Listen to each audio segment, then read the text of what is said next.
sustainable development in the Western region and our dear nation, Ghana. I wish to state that we do not see this as a mere roadshow. This is not simply a tour of opportunities.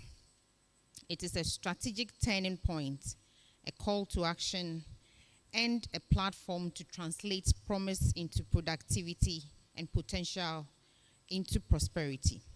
Distinguished guests, permit me to commend the Ghana Investment Promotion Center for its pivotal role in promoting, facilitating, and coordinating investments in Ghana, and for deliberately selecting the Western region as a focal point for investment promotion. Beyond today's event, we are particularly grateful for the technical backstopping being provided through the regional office of the GIPC as part of efforts to strengthen our investment ecosystem. Through this collaboration, our metropolitan, municipal, and district assemblies are being supported to refine their investment profiles, strengthen bankability, and access expert advice to better package and promote viable opportunities. We deeply appreciate this partnership. It is practical, impactful, and forward-looking. Nananom, ladies and gentlemen, the theme for this program speaks directly to our collective responsibility to transform the Western region's rich natural resource endowments into real wealth creation, decent jobs, into real wealth creation, decent jobs, and inclusive growth. We recognize that natural resources alone do not guarantee prosperity.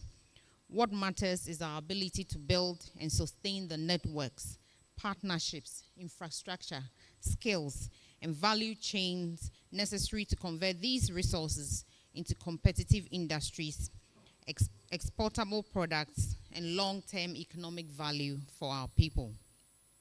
The Western region remains one of Ghana's most resourced endowed regions, with immense opportunities across agriculture and agribusiness, mining and mineral processing, manufacturing, energy, logistics, and tourism. However, these opportunities will only translate into tangible development when they are clearly identified, properly packaged, and strategically promoted, which is precisely why mapping investment opportunities across our districts is central to today's engagement. Equally important is the call to mobilize growth. It goes without saying that growth does not happen in isolation. It requires strong collaboration between government, investors, traditional authorities, financial institutions, development partners, and local communities. This roadshow provides the platform to align interests, deepen partnerships, and unlock investments at both district and regional levels. Honorable ministers, distinguished guests, to effectively map opportunities and mobilize growth in the Western region, we must deliberately identify and package bankable investment opportunities across our districts, strengthen local value chains, and prioritize value addition in industry, energy, tourism, and logistics. Promote friendly policies and institutional coordination, support targeted infrastructure development, build local skills, deepen partnerships, and ensure communities' participation to achieve inclusive and sustainable development. In line with these objectives, the Western Regional Coordinating Council has taken deliberate steps to strengthen the regional investment ecosystem. A key intervention has been the rebranding and revitalization of the Western Regional Investment and Business Center, which now serves as an open, inclusive, and investor-focused hub. This center is open to both local and foreign investors, facilitating access to information, coordinating regulatory processes, and linking investors to bankable projects across the region. It represents our practical commitment to making the Western region truly open for business. Distinguished guests, permit me to draw your attention to a matter of strategic and human importance. That is a proposed ICU project for the Takoradi Hospital, a health initiative that the Western Regional Coordinating Council and the Regional Health Directorate have consistently advocated over the past year. As we work to attract investment, grow enterprises, and build a competitive regional economy, we must also recognize that a healthy population and a resilient healthcare system are essential pillars for sustainable development. Investors, businesses, and skilled professionals are more likely to commit to regions that can guarantee quality healthcare, emergency response, and critical care services. The proposed ICU project seeks to establish a modern intensive care unit to strengthen advanced medical care in the Western region, reduce avoidable referrals, and save lives that might otherwise be lost due to distance or limited facilities. This initiative is therefore not only a social intervention, but also a strategic investment in human capital, workforce productivity, and regional competitiveness. I respectfully appeal to our development partners, corporate institutions, investors, and stakeholders to support this life-saving and growth-enabling project, which will benefit both our people and our economic future. Ladies and gentlemen, I wish to end by expressing optimism that this roadshow will mark a decisive shift where the Western region reaffirms its position not only as a resource-rich region, but as a well-coordinated, investor-ready, and growth-driven region. Once again, I warmly welcome you to the Western region and wish you fruitful deliberations, strong partnerships, and successful outcomes. Thank you, and may God bless our homeland, Ghana.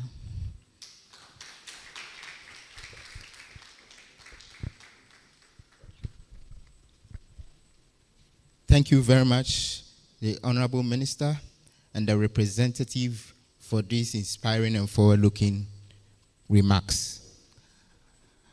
Distinguished guests, kindly take note that there's been some slight adjustments to the program in your brochure. This is to better accommodate our speakers and the sessions today. We will carefully guide you through the program as it progresses, and we kindly ask that you follow the announcements from the MC for the updated flow of activities. At this point, we will be receiving sponsor remarks. We will take remarks from MTN, and to lead us in this session is Mr. Akwesi Kwatin, Manager, Channel Development. Let's receive him with a round of applause.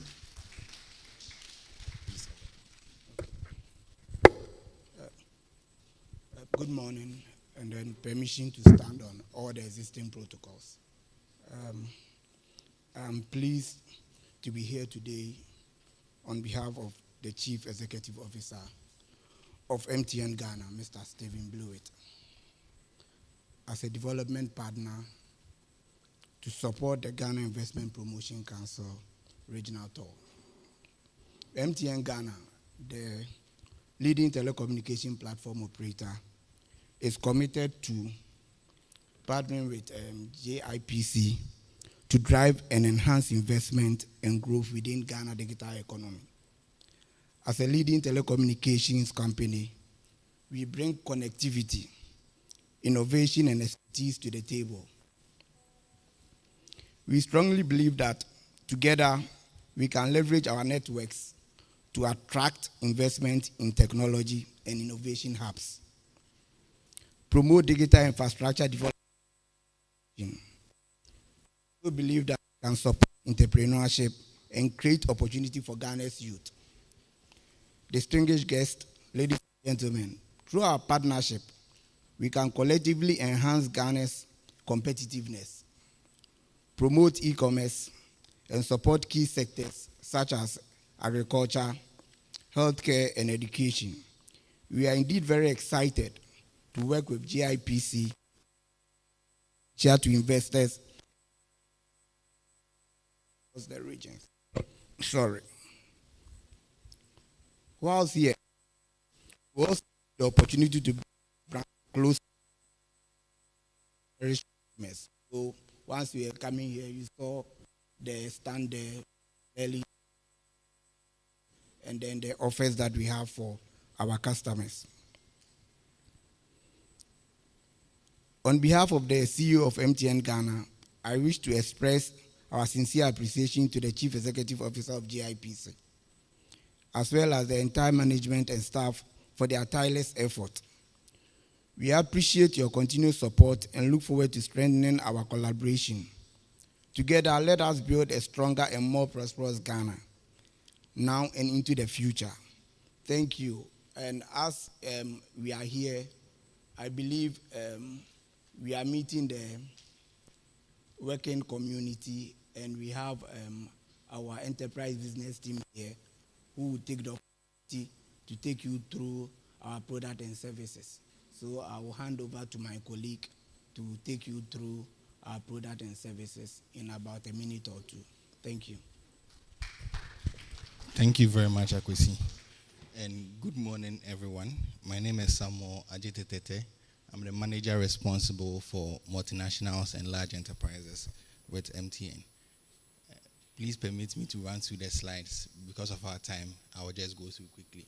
But the purpose of this presentation is for us to engage our business community, our business players in this room, to see what, as MTN, we've been doing over the past 5 years to be able to help you run your businesses better. So, okay. So at MTN, our belief statement is that everyone deserves the benefit of a modern connected life. And we also believe that every business deserves the benefit of the modern connected life. In the past 5 years, we have been running a strategy called Ambition 2025. Later this year, the new strategy, which will build upon the gains from this ambition beyond 2025, will be launched. But let me just run you quickly on what that we've been doing the past 5 years. So our Ambition 2025 strategy was built on 4 strategic priorities, which is to build the largest and most valuable platforms, drive industry-leading connectivity operations, create shared values for our customers, partners, and then employees, and also accelerate our portfolio transformation. One may ask that what are these platforms we are looking to build? And I'm sure we are familiar with most of them already. This thing is not working. Okay. So the first 5 good platforms which we built over the past 5 years is our fintech solutions, which we all know as MTN Momo, our digital services, which is led by our flagship app called Ayoba. For those of us who don't know Ayoba, Ayoba is a better version of WhatsApp. So if you don't have Ayoba today, please try and download Ayoba. It's a social media app which allows you to be able to communicate with your friends and also do business on the app, play some games, and also transact on the app as well. Then we have the third platform, which is enterprise services. That's the department which I come from. The purpose of this platform is to be able to empower businesses to do with connectivity solutions to ensure that they are running better. And I'll be taking you through some of the solutions under these services shortly. The next one is a network as a service. So today, MTN, we've opened up our network for other operators to be able to work on. As you may all know, MTN, we proudly say everywhere you go. So today in Ghana, if you are one on those networks, that is not everywhere you go. When you go to the rural areas, we've opened up our network for you to be able to use your other SIM to be able to roam our network to get connectivity. So that's the network as a service. And also, last but not least, our Chinosis API platform. This is for developers and businesses that run technology developers. So we have APIs like our Momo API, which allows you to be able to do transactions online as well. Okay, so this slide actually just shows our footprint, which we are a global company with the largest Africa telecom company, and also we have over 3 million subscribers across Africa. This shows you that with us, everywhere you go globally, you are connected and then you are not left out. Okay, so what's the value proposition? The value proposition here is that we have the robust infrastructure in the country, high-speed, reliable connectivity. We have the widest coverage, which is everywhere you go. We prioritize security first, so rest assured that when you're on our network, your security is paramount. We have a global reach, enterprise enablement. We enable businesses run better with our connectivity solutions, and also digital innovation. So what are some of the solutions I was speaking about earlier? Okay, so I'll just run you quickly through it. Some of them are technical, but then I'll see how best. Some of them are technical, but then I'll see how best I'll be able to explain it. So for our dedicated internet access, we provide high-speed connectivity to businesses. So if you run a business here and you're having problems with your internet, please speak with us. We are around and we'll help you get the best internet service that can help your business run better. We also provide data center connectivity. Today, every information is key, and it's very paramount that you have a place to be able to store them safely. We have data centers in Accra, Cape Coast, and Kumasi. So if you want a data redundancy or DR site, please speak with us, and we'll be able to help you co-locate in one of our data centers. We have our wide area network. So if you have multiple branches and you want to share information or connect them together, we have solutions for that too as well. For unified communication, if you want to open a call center, if you're a small business and you want your customers to be able to easily reach you, but you don't have the money to invest in a robust PBX, please speak with us. We have solutions for you, which is very cost effective to be able to reach out to your customers and then speak to them. We also have IoT solutions for those in agric, those in fleet, those in logistics. If you want to track your vehicles, if you want to track your animals and know where they go, we have solutions for all that. Please speak with us and we'll be able to get you connected there. So for mobile voice and data, I'm sure we already know about that. But then for corporates, we have a service where you're able to make calls for amongst yourself and you're able to manage your spend too as well. So when you speak to us, we'll be able to provide you that solution as well. We are also into cybersecurity. So your online engagements, your firewall needs and everything, once you speak to us, we'll provide a solution on that too for you as well. And then our new two solutions which we have is mobile advertising. We are known to be a telecom company, but today I'm telling you that once you have your marketing budget and then you want to reach out to your customers, speak to MTN. Like I mentioned earlier, we have about 300 million subscribers across Africa, and they are then our SIM card in your phone, and we are able to reach them. So if you want to reach your customers directly, you want to target them with your solutions, with regards to adverts, don't go to only the TV and the radio. Come to MTN. We have a solution for you to make sure they're able to reach them. And last but not the least, we are also a licensed Microsoft service provider. So if you're running your business and you're using of Microsoft Word and all the Microsoft suite, please speak to MTN. We will help you get your licenses. The beauty about this is that you don't pay your license in dollars, you pay it in Ghana cedis. And also, you have local support to be able to help you run your business better. So, all these solutions are underpinned by our digital infrastructure. Here we say we offer high-speed, reliable network to enable seamless connectivity across all your office operations. We have the most extensive fiber across Ghana with 5,000 kilometers of fiber infrastructure, and we always support always-on digital experiences. So rest assured that once your connectivity is in the hands of MTN, it's going to always on, and then you're going to help your business run effectively. Okay, so our commitment to you today is that we are going to deliver a secured, reliable, and innovative technology and telecom solution.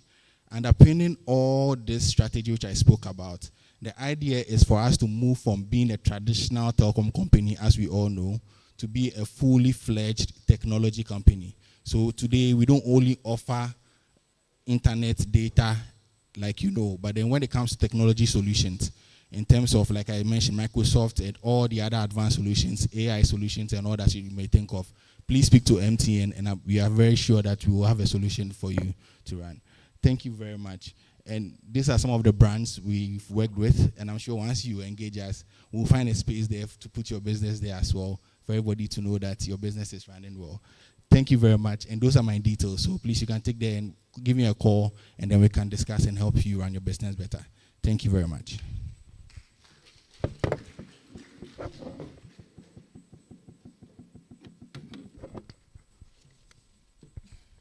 Thank you very much, MTN, for your continued partnership and support. Shall we give them another round of applause? Please, let's take note of the following announcements. The program is being streamed live on Connect FM and on all GIPC social media platforms. Again, the venue has free Wi-Fi. So you would want to make use of the Wi-Fi. The Wi-Fi name is Palms Wi-Fi. Password is legacy@25. Legacy capital L. The rest small case. Thank you very much. Ladies and gentlemen, we will now watch a short country promotional video highlighting Ghana's investment potential. May I kindly request that we remain seated and attentive. Thank you very much. The video, please.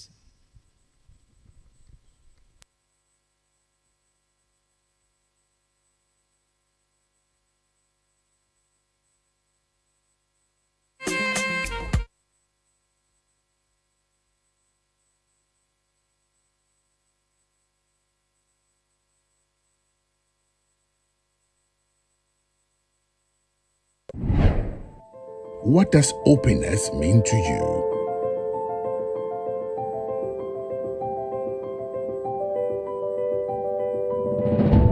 To us,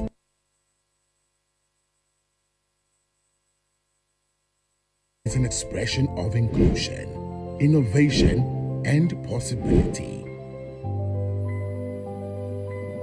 It's a gateway to a world of endless potential, fueled by a vibrant 24-hour economy. It's your passport to a land rich in natural resources, where green fields bloom into golden opportunities. Openness is a fertile ground where industries thrive, backed by technology and a big push by government. It's a strategic point to access Africa's rising market of over 1 billion people. And from here, every major global market is within reach.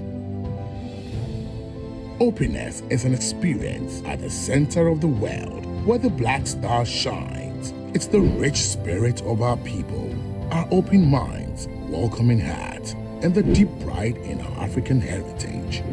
Openness is Ghana. A nation ready to trade, to innovate, to lead. It's our invitation to you for business, pleasure, and investment. Ghana is open for business.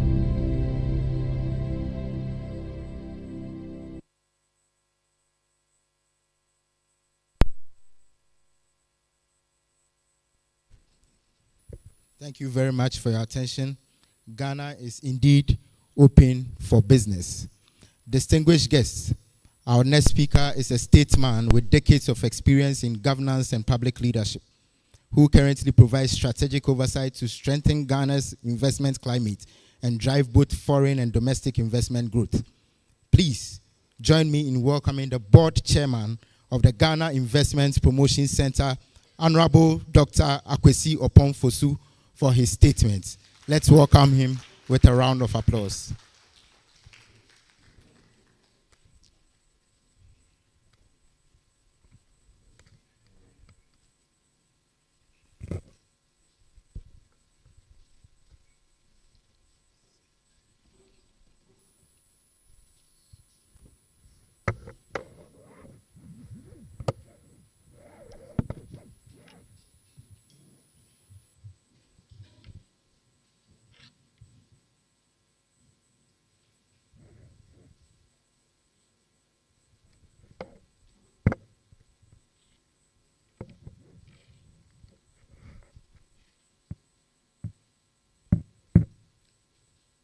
A very good morning to you all, Nananom and distinguished guests gathered here.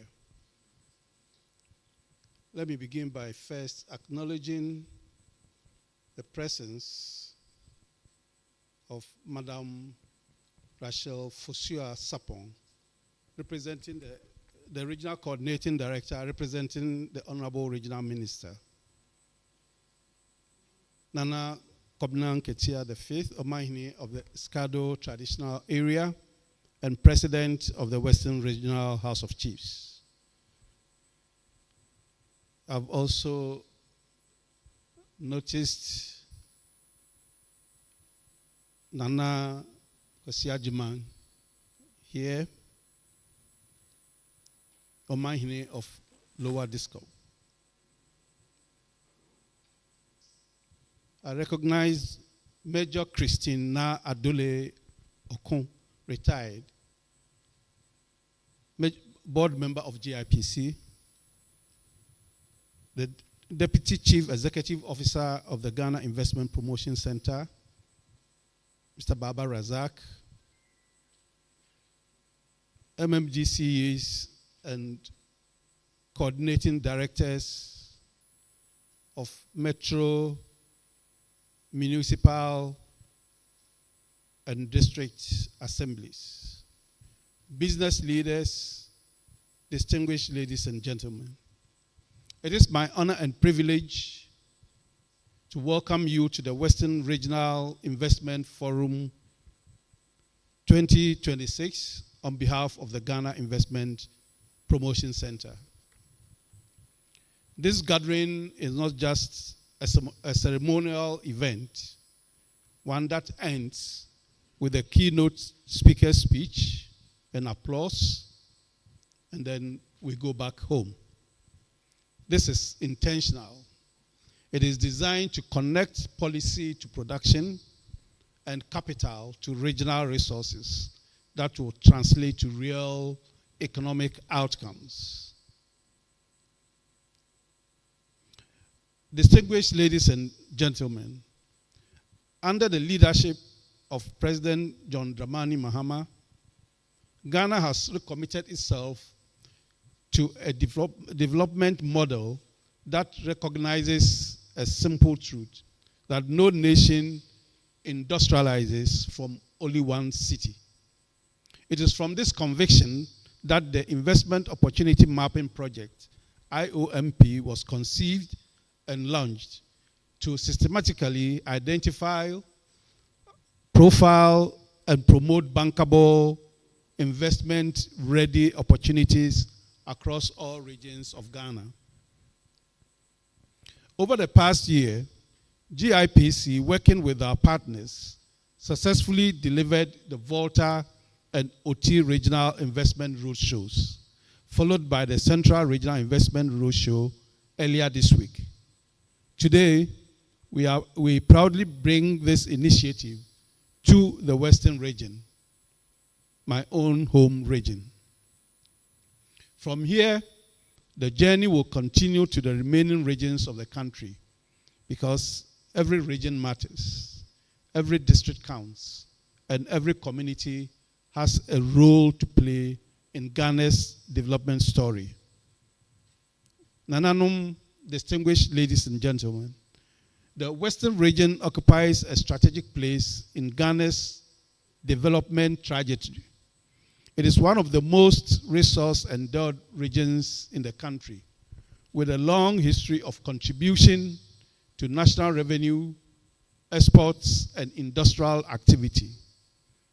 The region possesses vast mineral, forest, and marine resources, strong agricultural potential in cocoa, oil palm, rubber, coconut, and food crops, growing opportunities in tourism, hospitality, and the blue economy, a strategic coast as a critical logistics and industrial gateway, Yet, despite these advantages, much of the region's economy remains under-industrialized, with value addition still limited and economic activity largely extractive.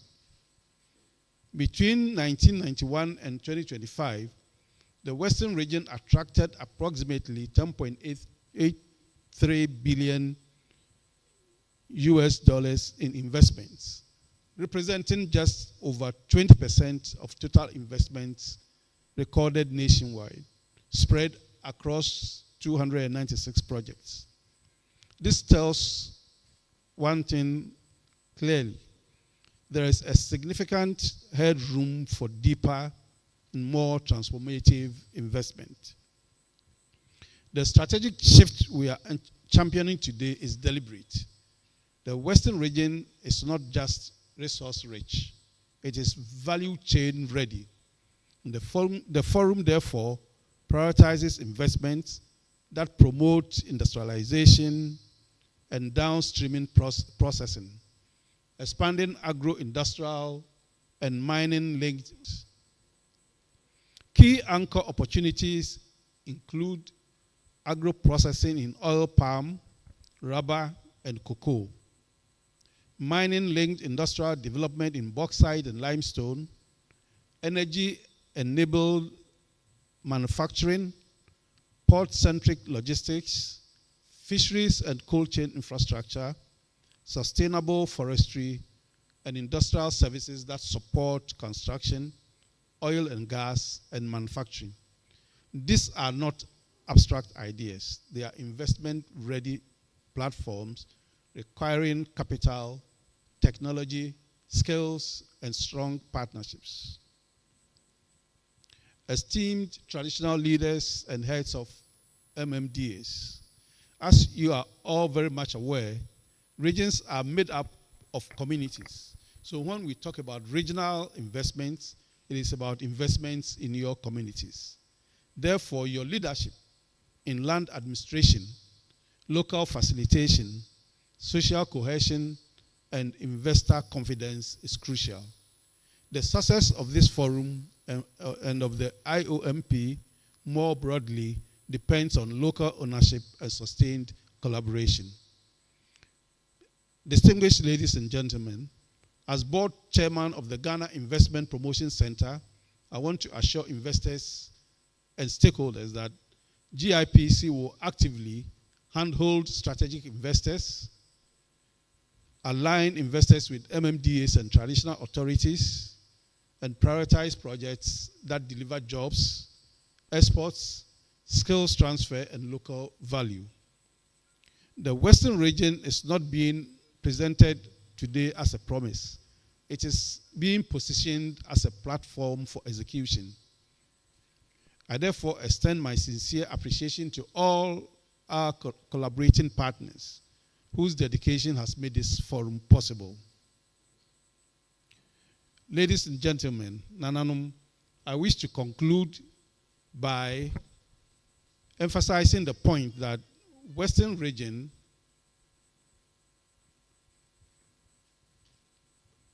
represents Ghana's next industrial growth pole. What is required now is not just enthusiasm, but commitment. Not speculation and feed-dragging, but execution and accomplishment. Let us move from resources to results, from potential to actualization, and from projects to shared prosperity. Let us all, in partnership, seize this moment to build industries that endure. God bless the Western region. God bless our homeland, Ghana. Thank you very much for your attention.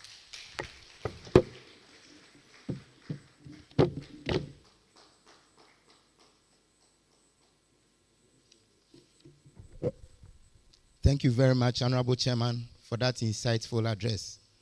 Let us appreciate once again with an applause. At this point, we want to acknowledge some DCEs and MMDAs who are here present in our midst. So we are glad to have in our midst Honorable Inusa Wuni. You are welcome. Honorable Dama S. Mumuni. Honorable Andrew Menu. Nana Efiba Aka. Shall we welcome Nana Kobna Nkatia the Fifth for the keynote address? Let's welcome Nana with a round of applause, and shall we please rise to our feet whilst we welcome him? Thank you very much.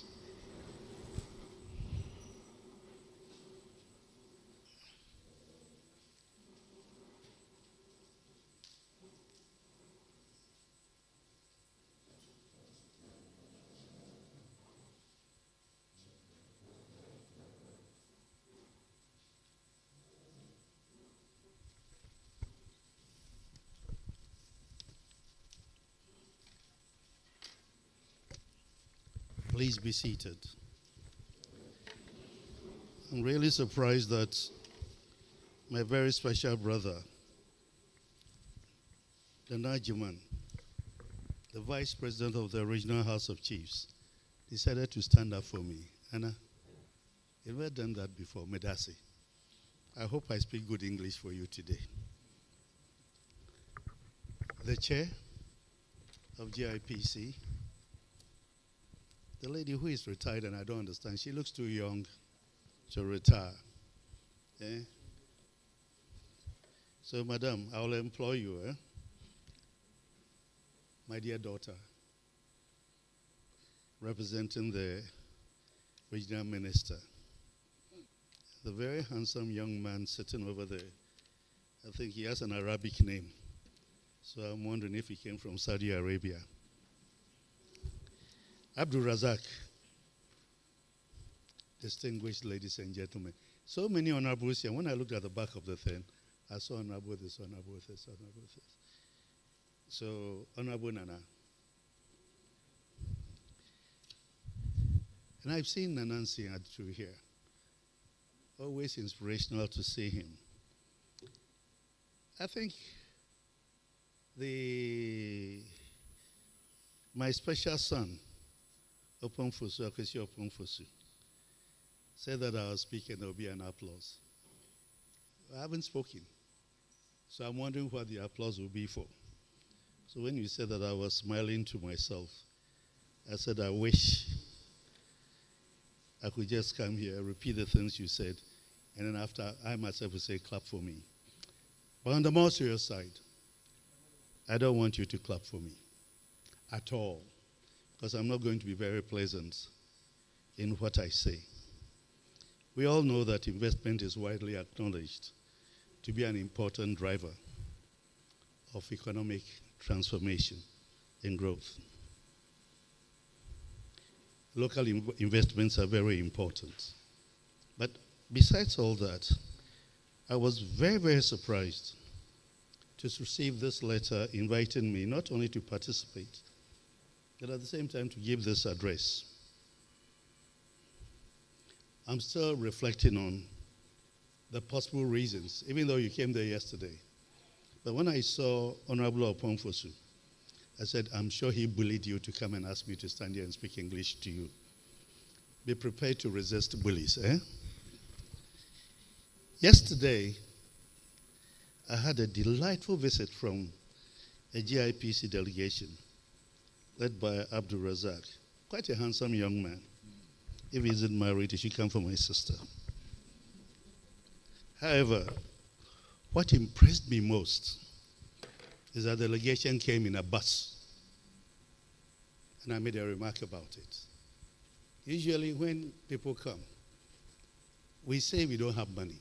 Paradox of what? Of poverty in the midst of plenty. And yet when they are coming, all government functionaries, they come in SUVs, maybe there, yes, cannot go him. So it touched me that we came in a bus together and sat down for us to talk. Medasi, this one is a special thank for you. We can't even produce enough food for ourselves. And in that poverty, we have SUVs all over the place. Doing what?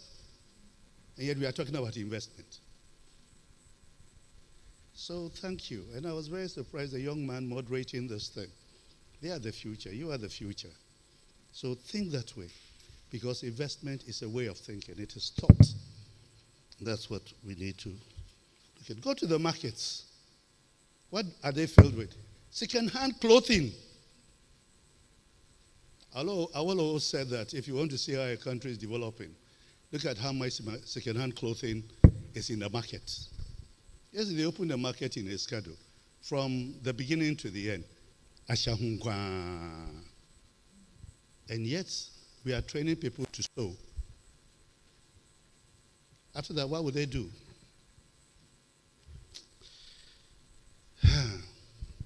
So I still don't know why you guys invited me, besides knowing that your bully is here. The fact is that, ladies and gentlemen, my views tend to be very diametrically opposite from most, especially educated Ghanaians. So for my peace of mind, I think that it's better for me to imbibe the joys of silence and be an observer. So please, please, tolerate me as I enter into this emptiness of noise. Being here is not my choice. Given the pathology of our relationship with the West, I rarely quote white people unless I triple check to make sure that the person is human-centered. And that is why I love Mark Twain, the American Mark Twain. He wrote, "It is better to keep your mouth closed and let people think that you are a fool than to open it and remove all doubts." So please, it's not my intention. I was ordered to be here by your letter. The need to stay in the silence for one's peace of mind is that most of us are not what we think we are. The person you think you are, the thoughts running through our heads, right now, the emotions we are feeling have all been installed. That is, it's been programmed like software running on hardware we never chose. And what is even more frightening is that we can be reprogrammed by the very people who programmed us in the first place. In the wisdom of our ancestors, what we impact to Ebusiem, this may be interpreted from different perspectives. However, simply put, one is born into a matrix. Who or what created this matrix? In whose matrix or in what matrix was Ghana born, and into what matrix does Ghana exist? It is this matrix of our ancestors. So the matrix, is this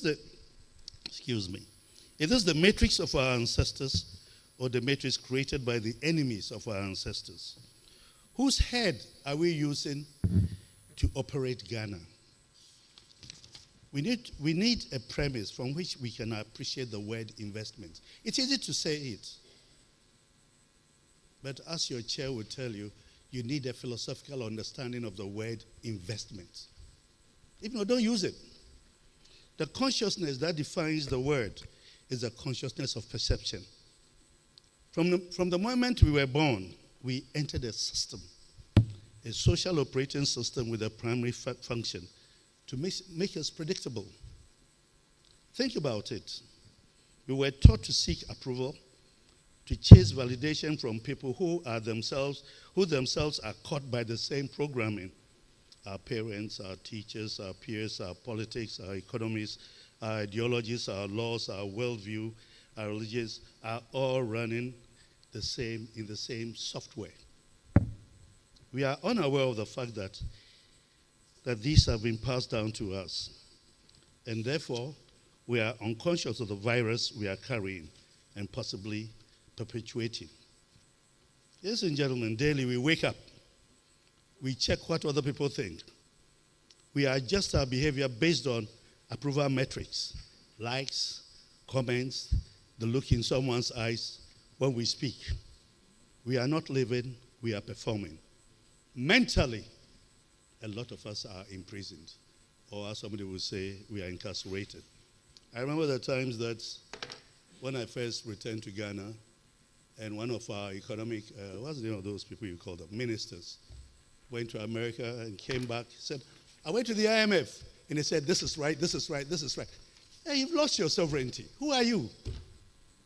You have to go to somebody externally for your approval. Then don't call yourself a country. Are we a country? Do we feed and clothe ourselves?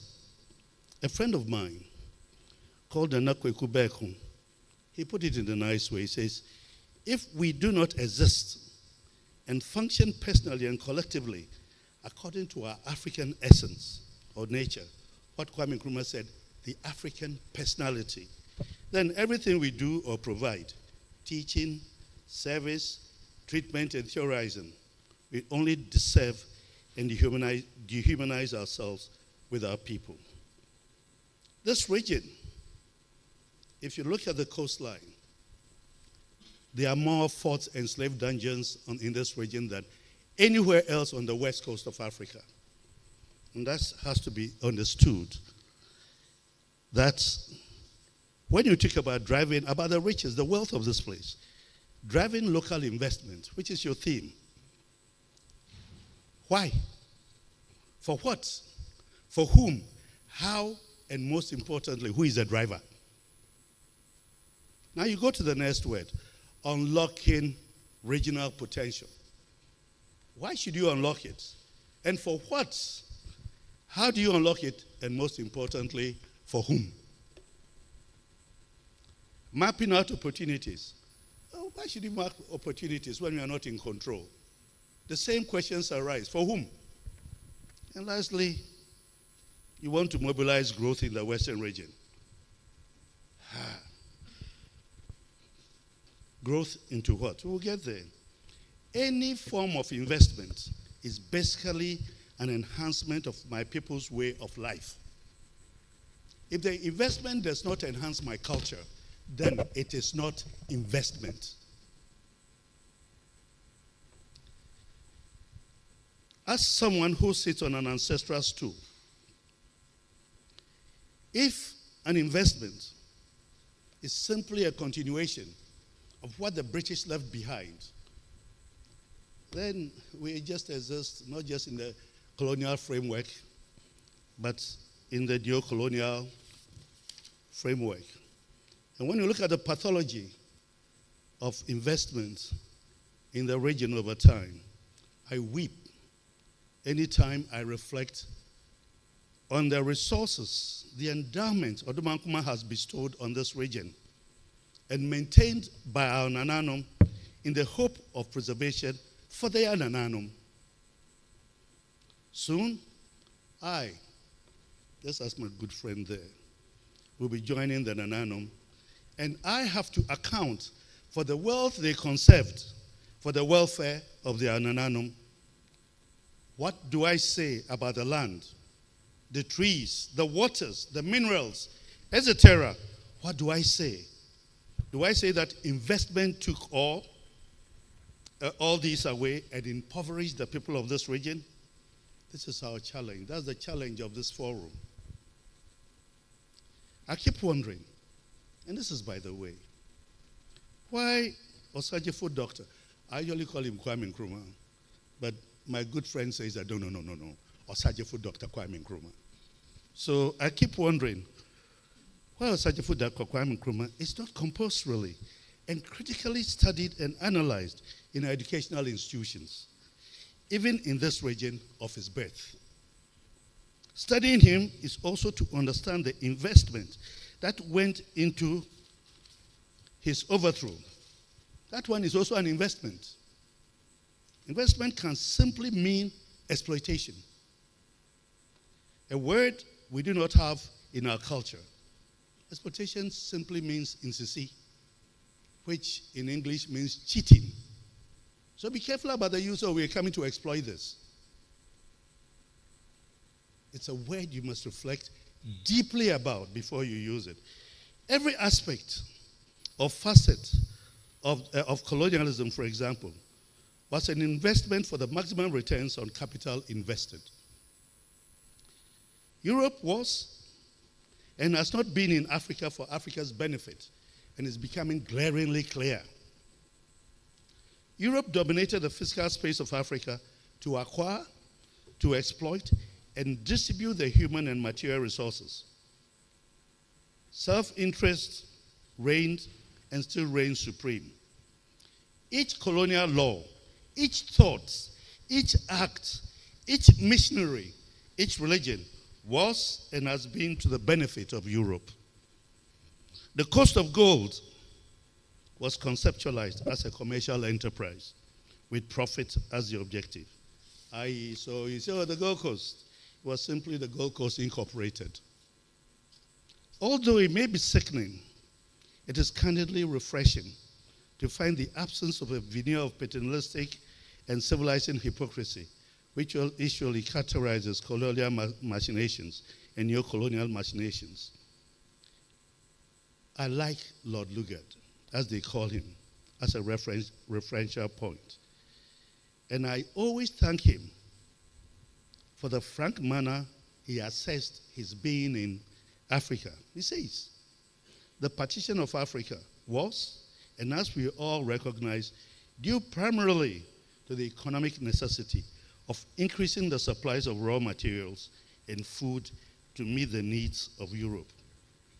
Then he goes on to say, it must be admitted that at the outset, that European brains, capital, and energy have not been and never will be expended in developing the resources of Africa from the motives of philanthropy.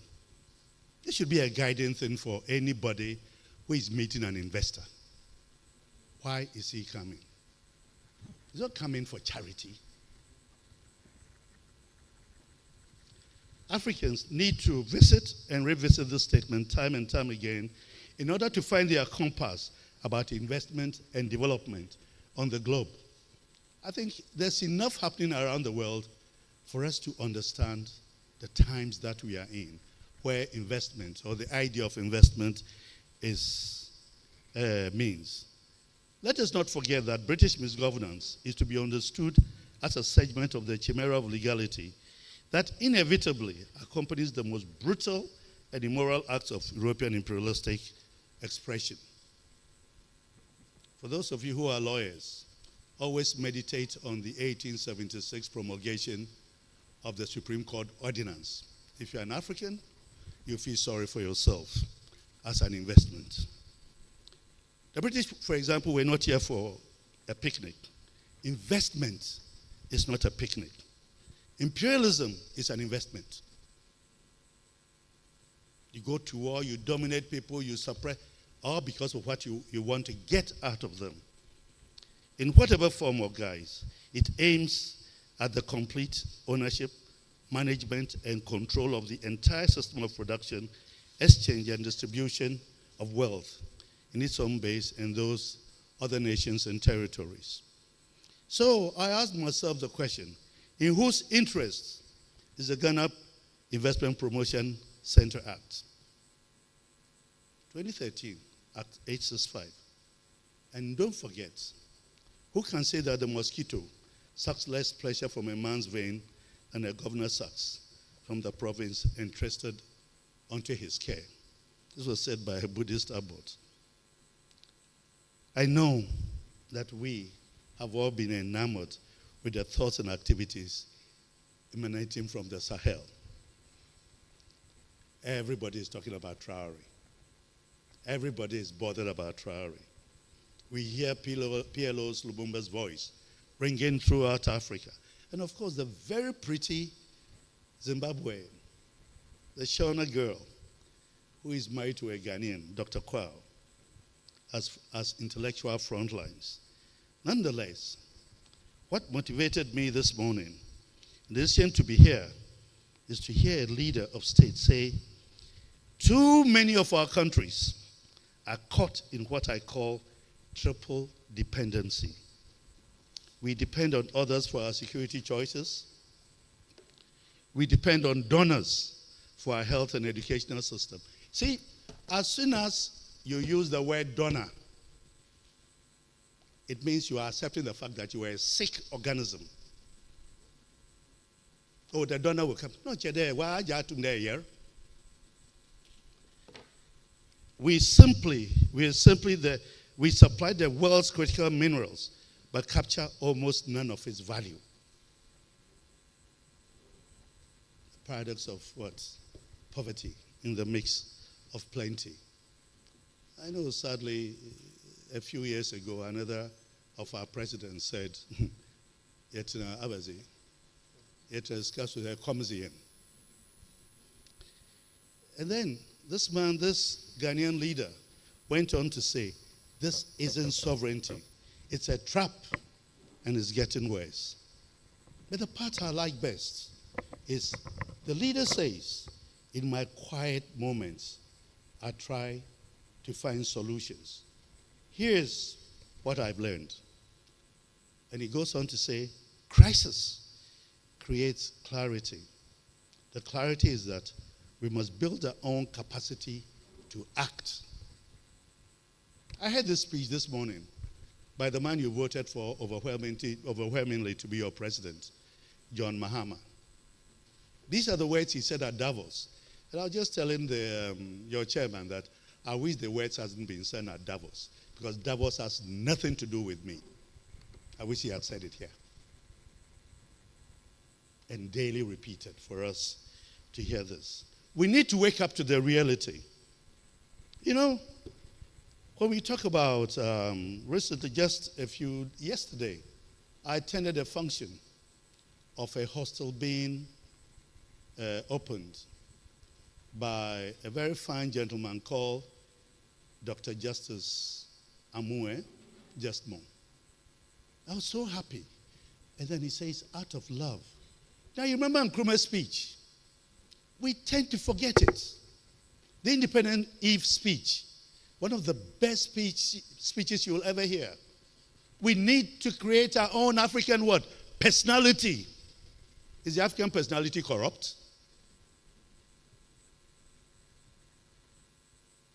And the part he says, and your Ghana, your beloved country, is free forever. If you don't love a place, don't invest.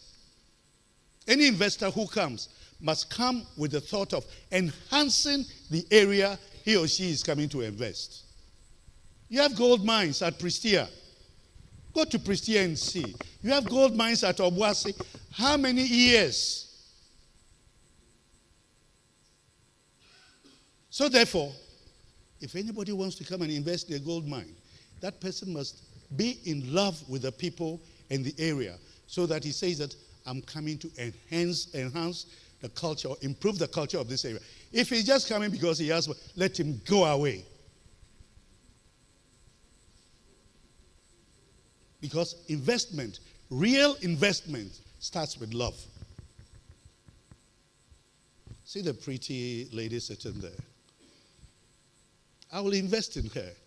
But if I'm investing in her, then it's L-O-V-E. Mabua. See, she is nodded. Clap for her.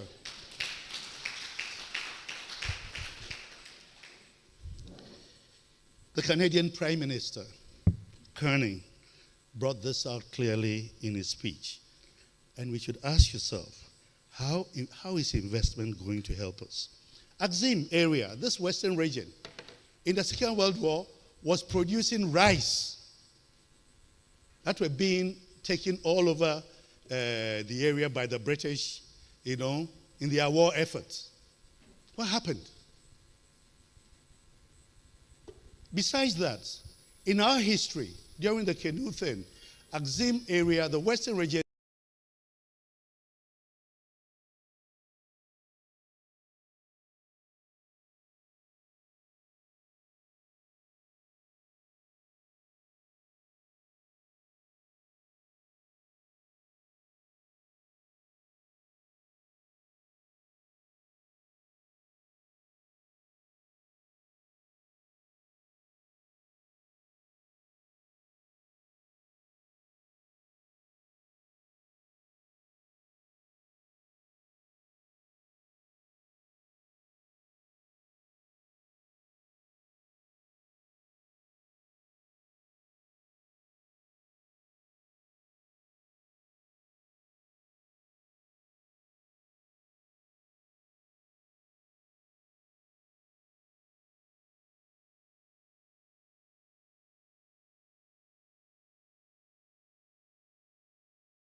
Are you living corruption? I can go on and on and on and on.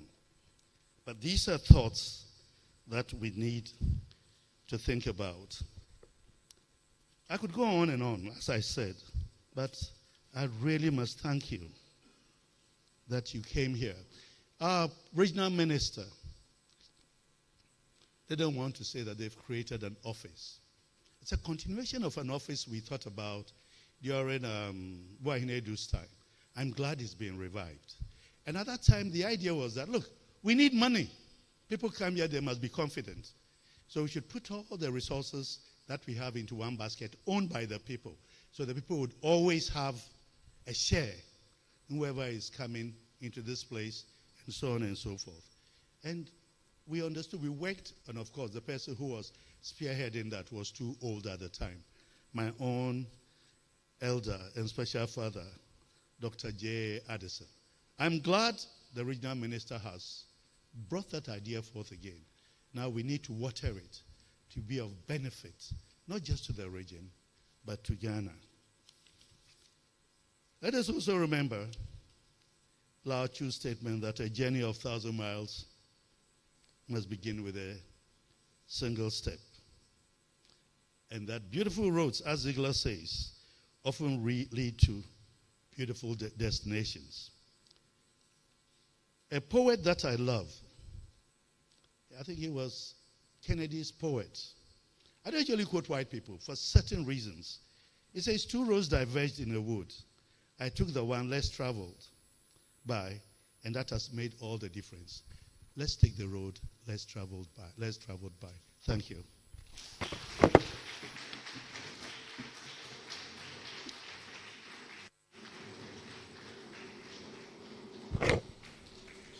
Kindly acknowledge His Majesty with a standing ovation and an applause.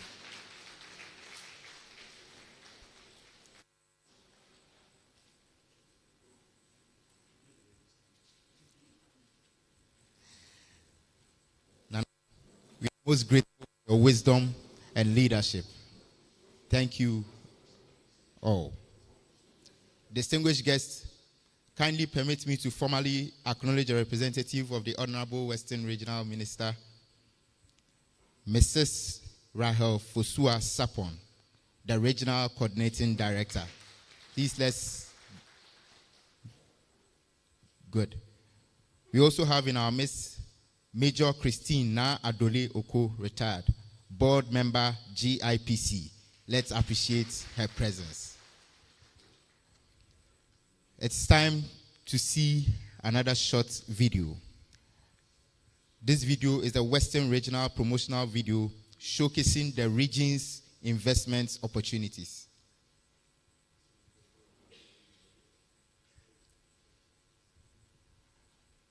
Let's remain seated. Thank you.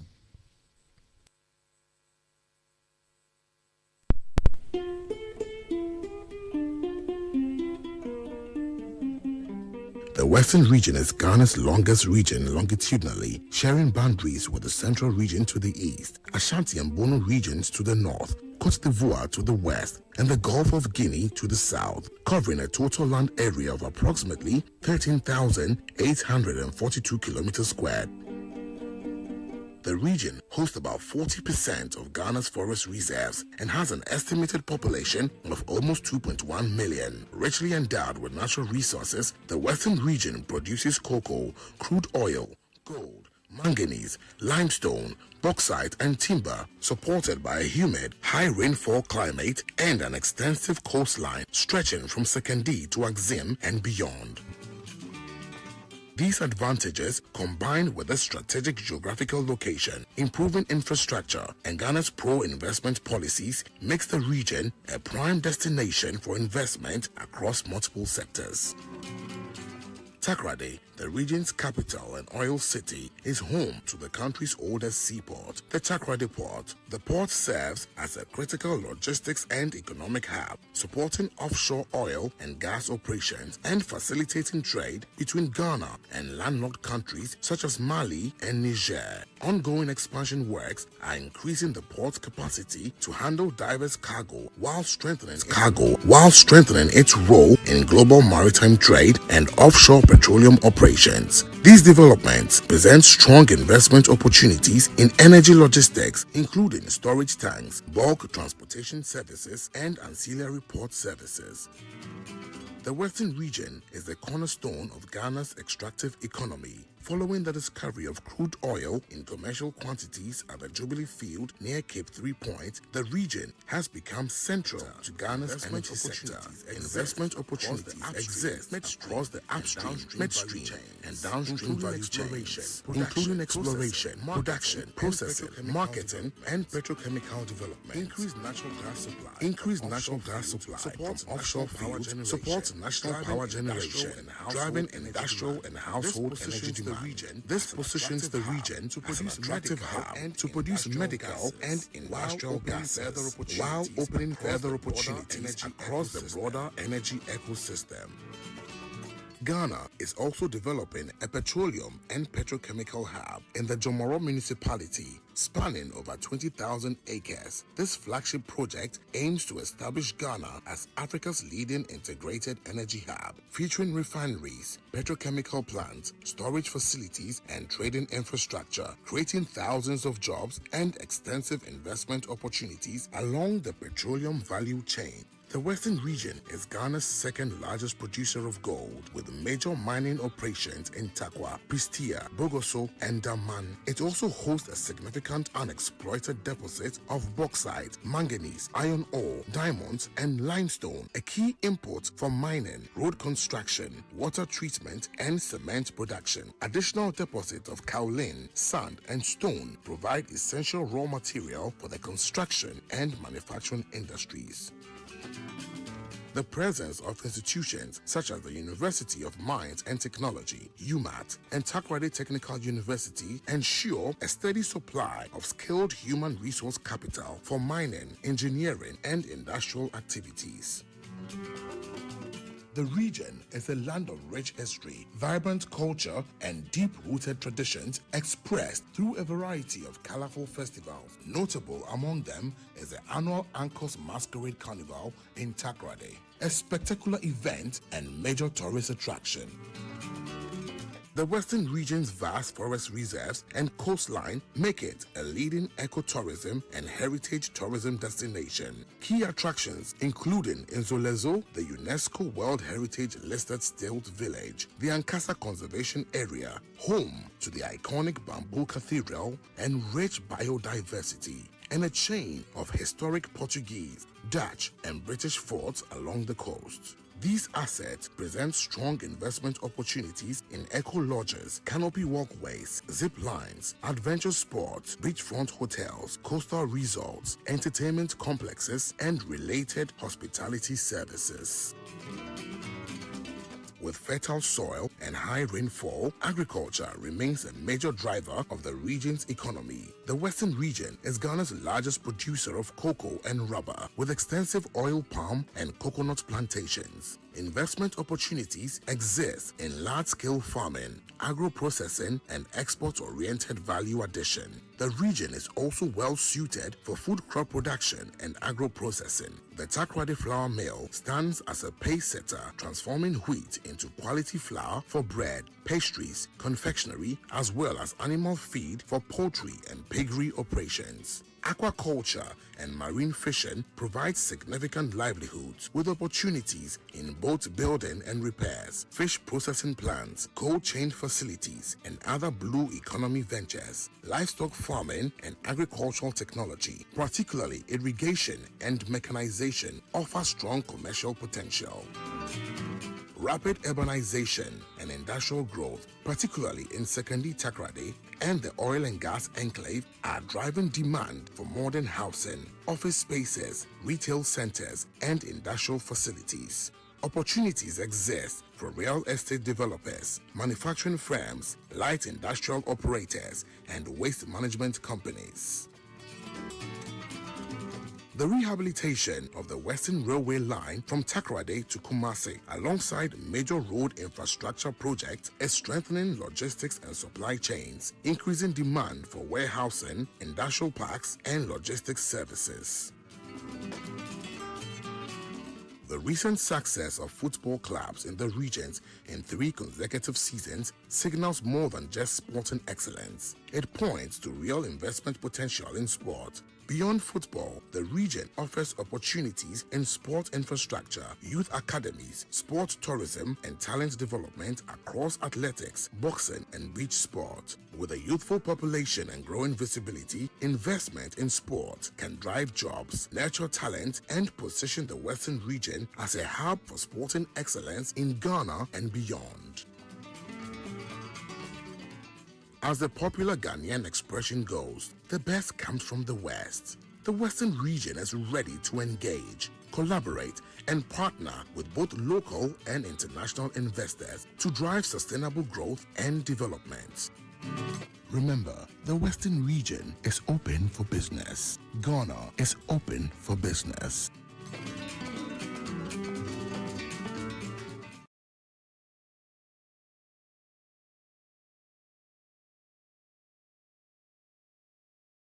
This indeed is the Western region.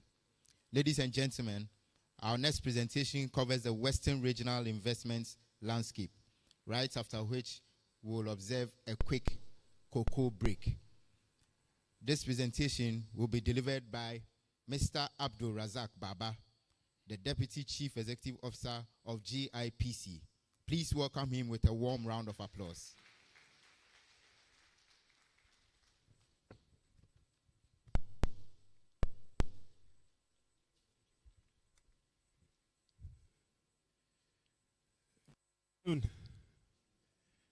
Nana, please allow me to an already established protocol.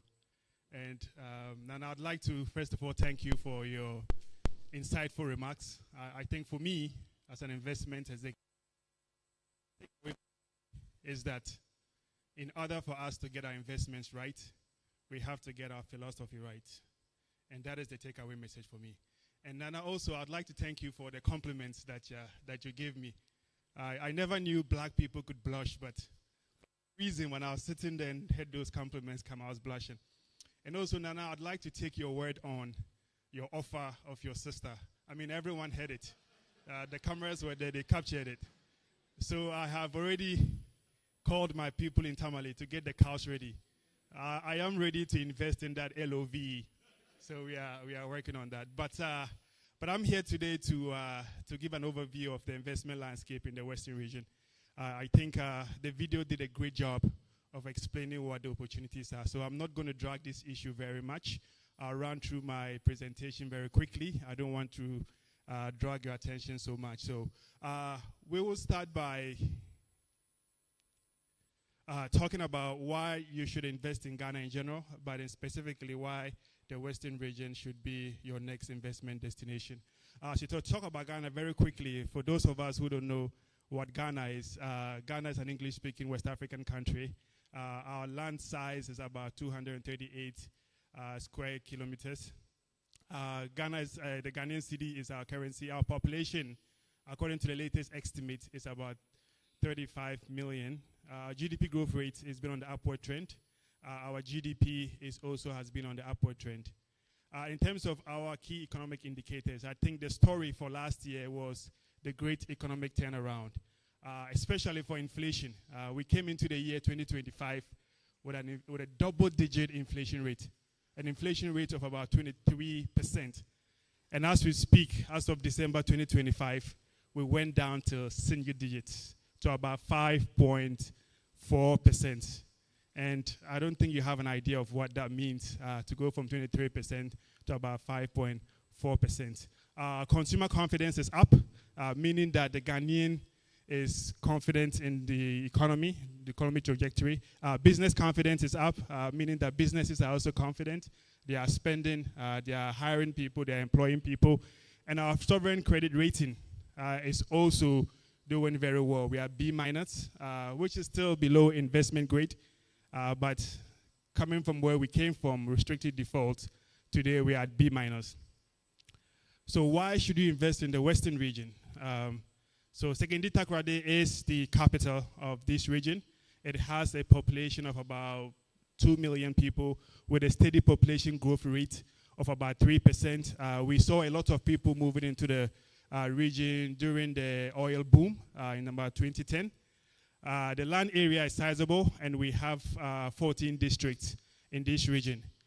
Industry is the leading and the largest contributor of regional GDP, followed by services, and then agriculture is the least contributor to regional GDP. The irony is that Agric employs the most people in this region, which means, what that means is that we need more value addition in our agriculture, because if it is the least contributing segment to the GDP and is the most employer of people here, we definitely need more value addition in Agric. Beside Agric, this region, of course, is richly endowed with natural resources and hydrocarbons. If you talk about gold, manganese, oil and gas, etc., you name it, this region has it. So moving on very quickly, what also makes the Western region an attractive investment destination is its strategic location and natural resource endowment. And if I can get this clicker to move, I think there's a delay.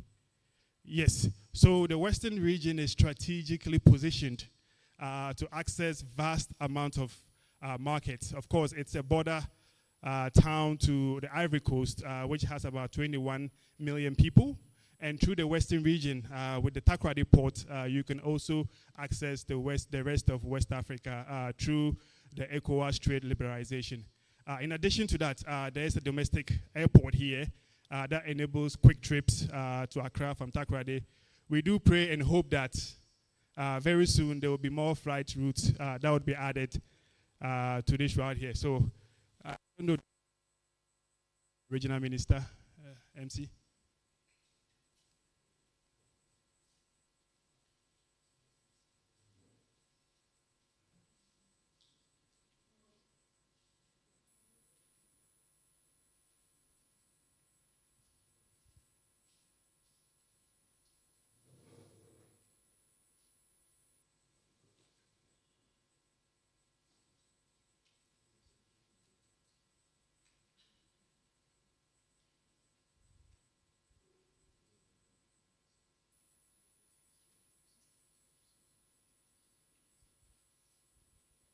Honorable Regional Minister, welcome.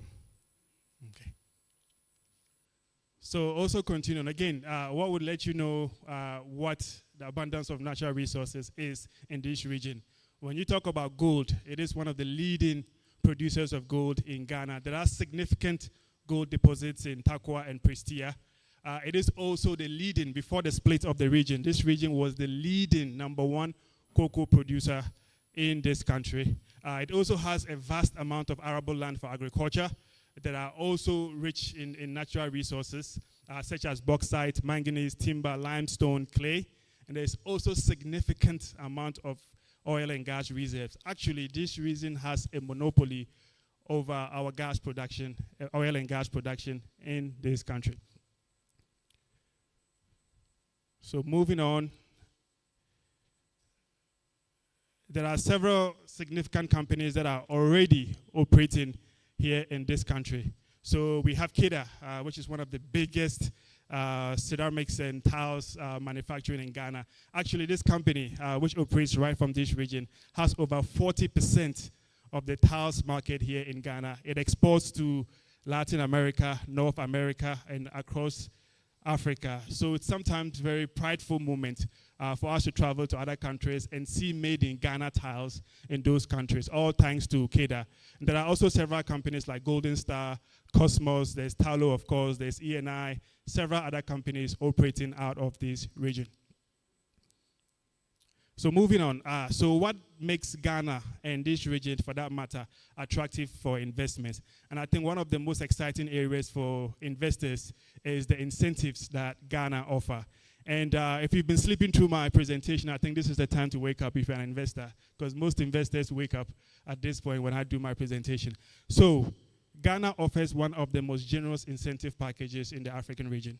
So to start off, without incentives, and if you're operating in Ghana, you pay one of the most lowest corporate income tax in Africa.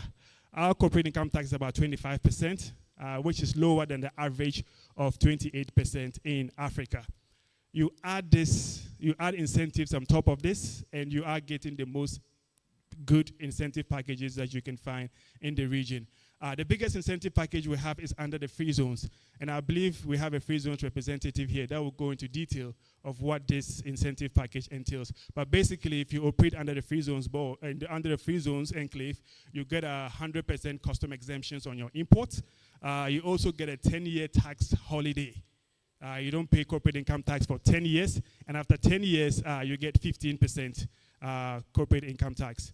The next group of incentives that we have is what we call the strategic investment incentives, which basically means is that if you are an investor that is investing over $50 million, you basically get to sit with government and negotiate what incentives you need. And incentives under farming and agriculture. So if you are in the farming and agriculture sector, you get to enjoy import duties. So if you import agriculture machinery, tools and equipment and raw materials, you get import duty exemptions. In addition to that, if you're into tree crop farming, which is very important to this area, to oil palm, shea butter, rubber, and coffee, you pay 1% corporate tax for the next 10 years. If you're into cash crops, you pay 1% for 5 years, and if you're into cattle farming, you pay 1% corporate tax for 10 years. There are also locational incentives, and this was meant to move incentives away from Accra and into other regions. So if you are operating in the Western region, you get to pay 15% corporate tax versus the 25% headline tax. If you operate outside the capital, if you operate outside Second Takrade, you get to pay 10% corporate tax. And if you go into the 5 northern regions, you pay 5% corporate income tax. In addition to the tax incentives, there are also laws carried forward, which basically means is that if you start your business in this region, and then for the first couple of years you make losses, you are allowed to carry those losses in for about 5 years, and that helps offset some of your cost. And here are some incentives again under the manufacturing, very similar to agriculture. In manufacturing too, if you are operating outside of Accra and Tema, you get to enjoy locational incentives. So if you are operating as a manufacturing company here in this region, you pay about 18.7% corporate income tax. If you operate outside the Second Takrade area, you pay 12%. And in addition to that, if you import machinery, you get to also carry your losses for about 5 years, and you also get to do accelerated depreciation, which basically means is that you can depreciate your assets faster, and that helps with your bottom line as well. In addition to that, we have other incentives, and I'll just run through this very quickly. If you're a financial service company that's offering loans to farmers, you get to pay 20% corporate income tax. If you're into construction of affordable housing, you pay 1% for 5 years. And if you're into automotive assembly, you get to pay 0% for 3 years. And if you're into waste processing, you get to pay 1% for 7 years.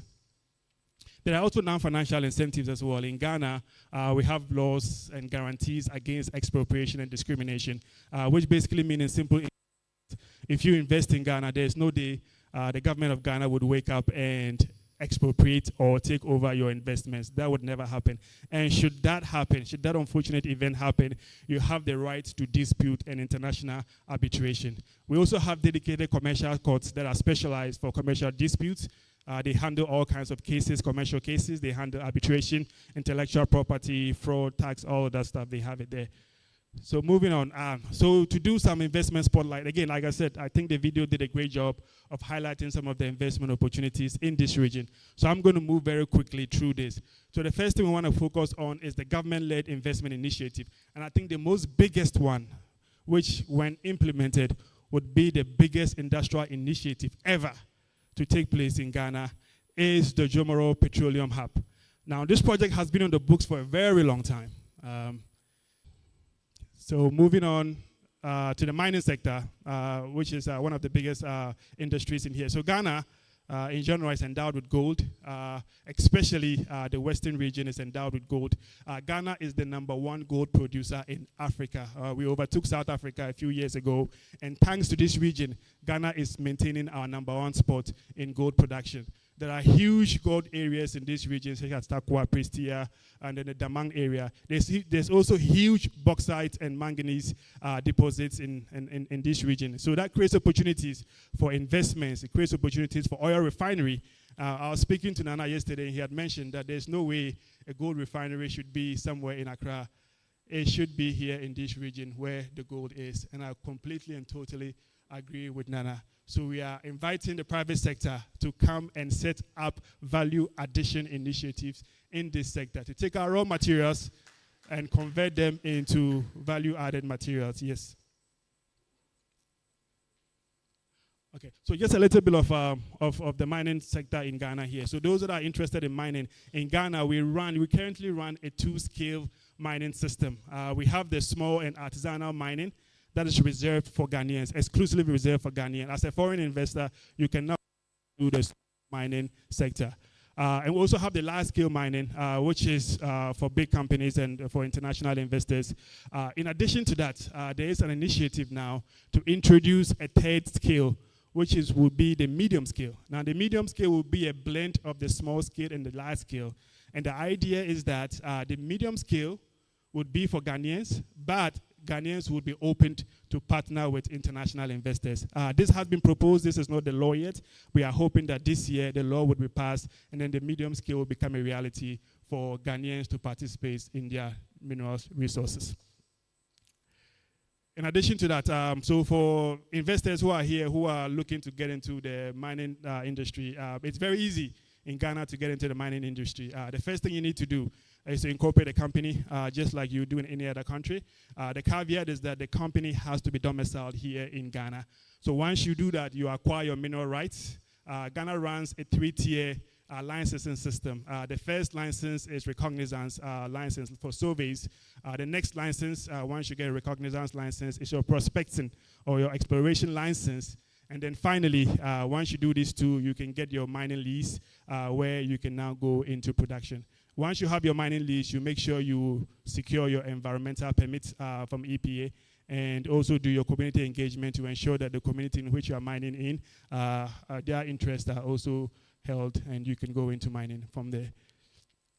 So there has been some exciting policy trends in the mining sector, and I also like to stand here and thank the Western region for giving us the Honorable Minister for Lands and Natural Resources, Honorable Amakofi Boa, who is doing a phenomenal work in the mining sector. He believes that Ghanaians should have an increasing stake in our natural resources. And because of that, he has introduced these policy trends to ensure that we get the best out of our natural resources. The first one is that there's going to be a shorter duration for mineral license. I think the current one is about 30 years. We are looking to reduce that to about 15 to 20 years. The second thing he's looking to do, which I think is very significant, is the introduction of the sliding scale royalty framework. So in Ghana, we get 5% royalty for our natural resources. Regardless of what the world minerals or gold price is, there is a fixed rate of 5%. What the Honorable Minister is looking to do is to introduce what he calls the sliding scale royalty framework, where the royalty rates automatically adjust based on the global commodity prices rather than being at that static rate. So if gold prices are going up like they are going up right now, Ghana should get more for our royalties. If lithium prices are going up, Ghana should get more for that.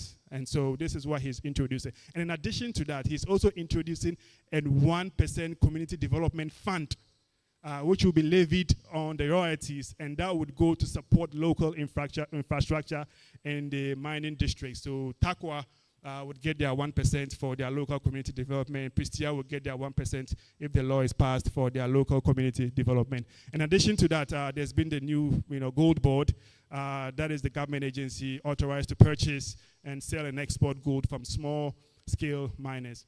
The final policy that has been introduced is that all machinery that are going to be used in the mining activity must be registered with the Driver and Vehicle Licensing Authority. And this is to help curb the issue of galamsey. So moving on. So these are some of the regulatory bodies that regulate the mining sector. I'm not going to go into this. And so for the agriculture and agribusiness as well, there are opportunities for Western region. I mean, Western region is best suited for high-value crops such as cocoa, rubber, oil, palm, coconuts. And so we are inviting investors, again, not to engage in this low-value part of agriculture, but to go into high value. We want investors to come and create high value crop plantations. We want them to establish agro-processing facilities. Also, establishment of farmer mechanization centers is what we are inviting investors to come and do. There are also a lot of legacy state farms that are here in the Western region, inviting investors to come and take advantage of these, to redevelop them for modern agricultural enterprises. And also, we are inviting investors to come and take advantage of the abundant fishing opportunities that are here. We invite them to come and create facilities for cold chain logistics. Okay, moving to the end line now. Now we've talked about why you should invest in Ghana, in the Western region for that matter. We've talked about some of the opportunities that are available in this region. We will conclude by talking about how you can invest in Ghana as a foreign investor. Now, before we do that, just a quick remarks on what GIPC is. So the Ghana Investment Promotion Center is the government agency that is responsible for promoting and facilitating investments. We do facilitation between private and the public sector, and we also provide other services to investors, such as business-to-business linkages. So if you're an investor here or you're a local supplier that's looking for partners, come see GIPC and we can help create those linkages. We also do research and investment data. So if investors come in, they are looking for market data, we provide that GIPC as well. Here's our investment facilitation approach. So typically what we do is that we show the investment opportunities that are available in the region. Investors that are interested, they send us a letter of intent. Or a letter of expression. We receive that letter. We do our due diligence about the investor to make sure they are who they are. We provide them with data about the investment opportunities in those areas. We do technical workshops and site visits where we take the investors to the sites that they are interested in investing in. We do finalization of contracts and we secure approvals for the investor. And then finally, we do the aftercare exercise where we take care of post-investment issues. So to invest in Ghana, it's very simple and straightforward. To invest in Ghana, there are three things you need to do. The first thing, again, you need to do is incorporate your company with the Register of Companies, Office of Registrar of Companies. The second thing you need to do as a foreign investor is to meet the minimum capital requirements, which I'll go into details in the next slide. And then the third thing you do is to secure your licenses and permits from the regulators, like your environmental permits, your mining and the licenses and all that. So going into the investment capital requirements, now this applies to investors with foreign participation. If you are 100% wholly owned Ghanaian company, you do not need to meet these minimum requirements. However, if you're a foreign company that is coming to invest in Ghana, you need to meet this minimum requirement. And the first one is that if you are going into a joint venture with a Ghanaian, the Ghanaian must have at least 10% of equity stake. And as a foreign investor, what you need to show is that you need to show about $200,000 minimum capital requirement in order to invest in Ghana. If you do not want to go into a partnership with Ghanaian and you want to be 100% wholly owned company, foreign-owned company, you need to show $500,000 minimum equity requirement. And if you are going to trading, which historically for that, you need to show $1 million in order to go into trading as a foreign investor. However, there are exceptions to these requirements. The first exception is that if you are going into manufacturing, you do not need to meet this capital requirement. You just come into Ghana, go through the registration process, and you will be able to do business in Ghana. The second exemption is that, and I know, Nana, you may be an interested in this one here. The second exemption is that if you are a foreign spouse of a Ghanaian married for at least 5 years, you do not need to meet this minimum requirement. And I often joke, Nana, that Ghana is the only country that incentivizes foreigners to marry us. We basically tell them, if you marry us as a foreigner, you do not need to meet this minimum capital requirement. You can just come, as a foreign spouse and invest in Ghana. If you're also a former citizen of Ghana, you do not also need to meet this minimum capital requirement. You can just come to Ghana, register, and invest in Ghana. These minimum capital requirements are going through review right now. There's a bill that is going through the legislative process. Once that bill is passed, this minimum capital requirement would not be needed anymore. These minimum capital requirements will be removed, and if you're a foreign investor, you can come into Ghana to invest. Except that even with the new law, trading will still be restricted. For if the new law is passed, instead of showing $1 million for trading as a foreign investor, you need to show only $500,000 to go into trading when the new law is passed. So moving on. These are some of the regulatory bodies that we meet, that we work with as GIPC. GIPC, again, is the government agency responsible for investments. And so we encourage investors that when you come to Ghana to invest, make GIPC your first stop. We would hold your hand and help you go through all the regulatory process that you need to go through working with these government agencies here. And I would like to conclude, finally, by inviting all of you, if you saw and I heard the things that we are talking about here and want to explore more investment opportunities, I'd like to invite you to the Ghana International Investment Summit, which is going to be the first ever investment summit that will be held in Ghana. It's going to be at the Accra International Conference Center from the 26th to the 28th August of this year. There's going to be global and regional investors that will be present. There will be our development partners, there will be diaspora investors, there will be government leaders, the private sector will be there, and diplomatic delegations will be there as well. So this is my show for today. Thank you very much for listening. And if you have any questions, please let us know. Thank you.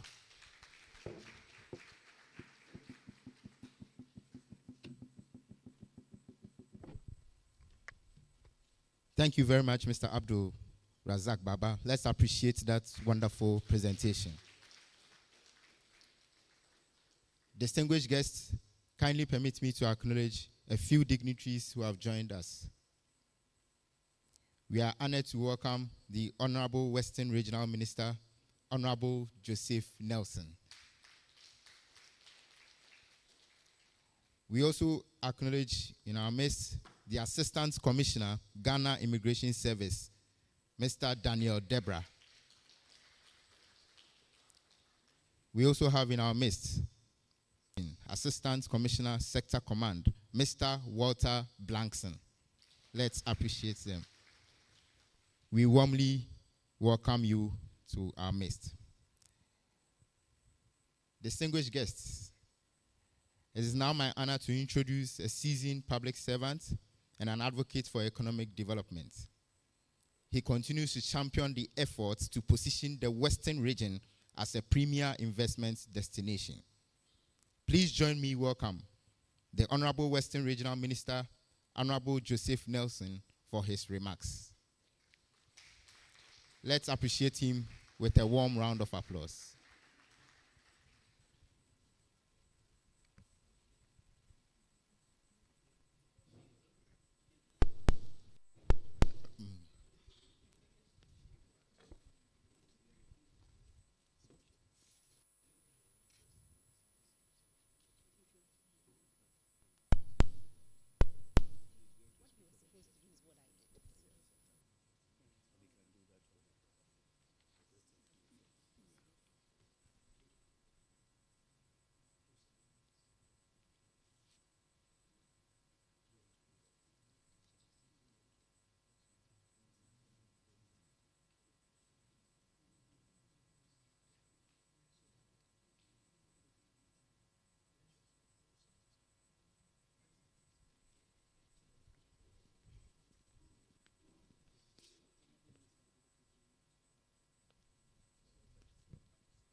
Distinguished ladies and gentlemen, We wanted to hear the voice of the Western Regional Minister, but then we would have to hold on a little bit more. We will hear from him later along the line. At this point, we would want to have a group photograph. So we'll invite all dignitaries to please come forward. Let's take a group photograph, including the DCEs and MMDAs, all seated at the front. Please let's come forward for a quick group photograph, after which we'll observe the cocoa break. So please.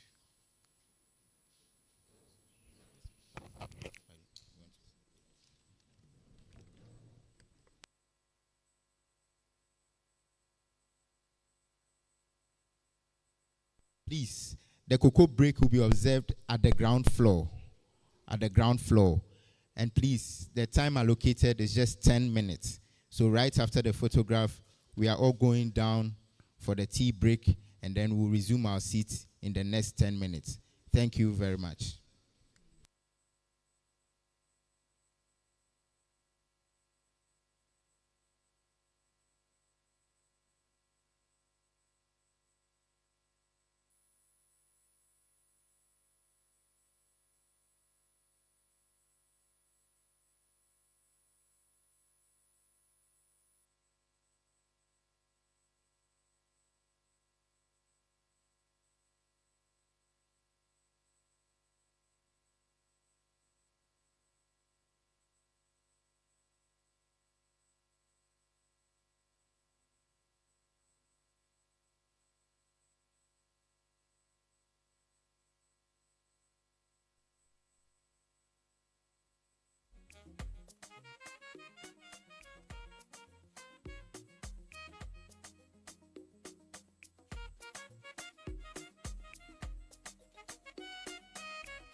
Ladies and gentlemen, thank you for your patience. It's exactly 12 midday. We'll move to the ground floor to observe the cocoa break. Thank you.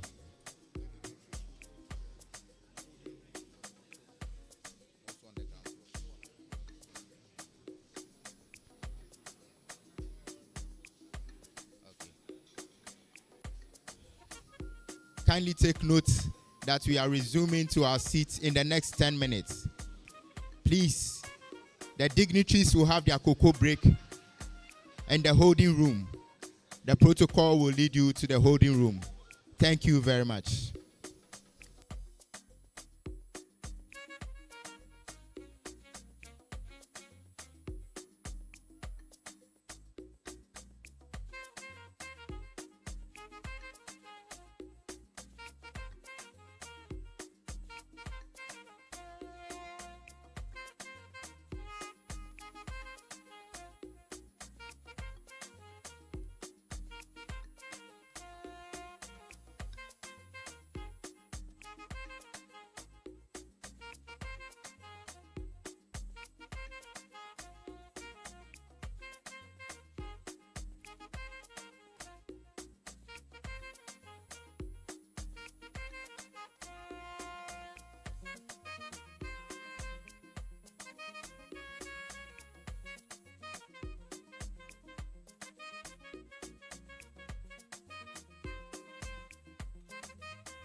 Hello.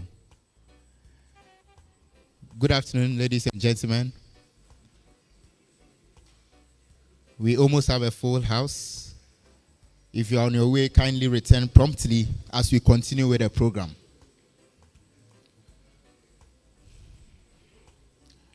The second part of the program consists of two major sections. We have the first section for presentations and the second session for project showcases, after which we will allow a question and answer session for anyone who has questions to ask, and it will be duly addressed. Can I please have your attention as we proceed with the program? So like I earlier mentioned, it is now time for presentations. And the first to present is a representative for Ghana Free Zones Authority, Hajia.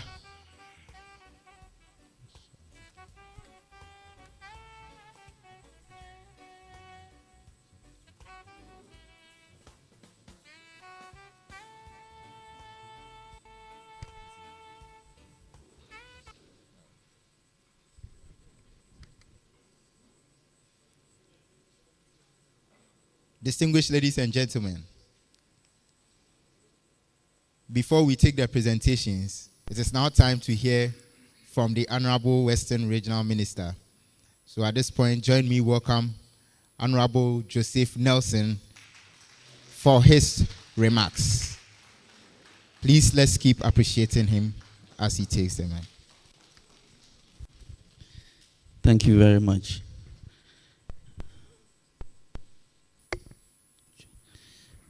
Anna Kobnan Ketia, the President of Western Regional House of Chiefs, and his able vice, Nana Kwesi Ajaman, Lower Disco Traditional Area. My own uncle, Uncle Kwesi Oponfosu, who is the board chair of GIPC, and my auntie, his left, who's also a board member and CEO. And all of you distinguished ladies and gentlemen, the media, a very good afternoon to you. Sorry that I had to join you late. This morning, I had a very important assignment at the 2 p.m. I couldn't avoid it, so I had to show up. But I'm excited to join you. I came in when the Deputy CEO was doing his presentation, and I think that it was insightful. And before I even go into what he presented to us, we all know that the Western region is most endowed when it comes to natural resource endowment in this country. And logically, one would have expected that this place would be the industrial hub of Ghana, because basic economics tells us that industries are cited. In fact, one of the key factors for citing industries, proximity to raw materials. Unfortunately, that is not the picture we see in the Western region. What may have accounted for that, time will not permit for us to go into them. But I think that having this important program is one way of helping to deal with, the issue of industrialization of the Western region. I think that it's long overdue. And currently, if you look at the environment in the Western region, as in the business environment, there are some sticky situations that we have to deal with. Yesterday, when I met with the deputy CEO, a few issues came up. One of them is that usually when prospective investors visit the GIPC and begin the process of registering their interest and all of that, it ends there.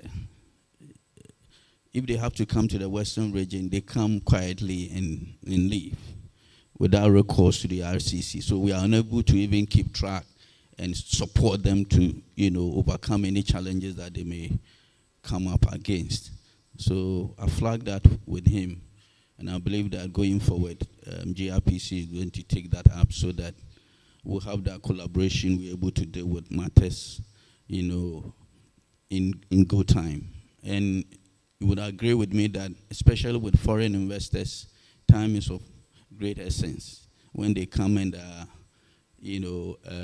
challenges that drag, the proposed or estimated time for any activities that they may be engaged in, then it kind of dampens their spirit, and it doesn't help to really paint a certain good image of the country. Since being in office, I've come across issues to do with land acquisition, and it's one issue that is a bane, for the development of industries across. But to be specific, in the Western region, there are instances where foreign investors have come and have had serious issues to do with land. And a few I have encountered, but I believe that there are many, many, many more with experiences that may not have come to my notice. Yesterday, in my engagement with the Deputy CEO, GIPC, it was one challenge that he mentioned. And that is why it is important that we collaborate more. Because when they come to tell you that they have come to the Western region and had these challenges, what has been your response? You are far from here. So those of us down here should be in a position to help deal with these issues. I'm happy to, note that some informal discussions I have had with the President of the House, Nana Kobna Nkatia, have to do with how we can sit together, my office and Nananum, to see how we can discuss the issues around the land acquisition and the challenges therein. And so this year is going to be one of the important issues that we will discuss. The House of Chiefs and the chieftaincy institution in its entirety will have to look at the issue of land acquisition, and of course the establishment of land banks, so that we are sure in advance that we have this portion of land here or there. When investors are coming to the Western region, we can be confident that they will not come and group around looking for suitable land to site any plant or any industry at all. So there's this need to collaborate some more. Aside from that, I think that the presentation by the GIPC has really given into the business environment generally, what is expected of prospective investors, as in the incentives, the tax system, and all of those things that are important for any investor to be aware of. And so we say that it's never, or it's better late than never. We've been dragging as far as developing this region industrially is concerned. But I believe that with this new wave, this new commitment, I will call it, by GIPC to get down to the level of the regions to see how together we can improve the business environment, I believe that it's going to do magic. And that very soon I will not be surprised that we'll see some more investors trooping into the Western region to set up industry so that our teeming youth who are looking for jobs will be able to find some. And so on this note, I want to thank all of you who have been part of this program. My schedule is so tight. I would have wished to sit through to the end. Unfortunately, the other assignment that I have to deal with today will not permit me to continue to stay till we come to the end of the program. So permit me to, ask permission to, go see to some other matters that are of equal importance. So thank you so very much. I believe that this will not be one of those talking shops, and that this, program will really give birth to some important fruit going forward. And the Western region will see a new wave of industrialization. Thank you so very much, and God bless us all.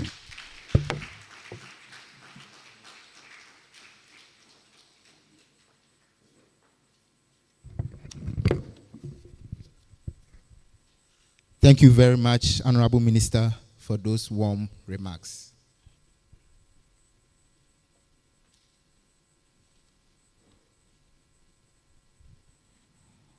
It is now time for the presentations. We will now hear from the Ghana Free Zones Authority. And to deliver the presentation is Hajia Hannatu Abubakar, Director of Administration, Head Office. Shall we welcome her?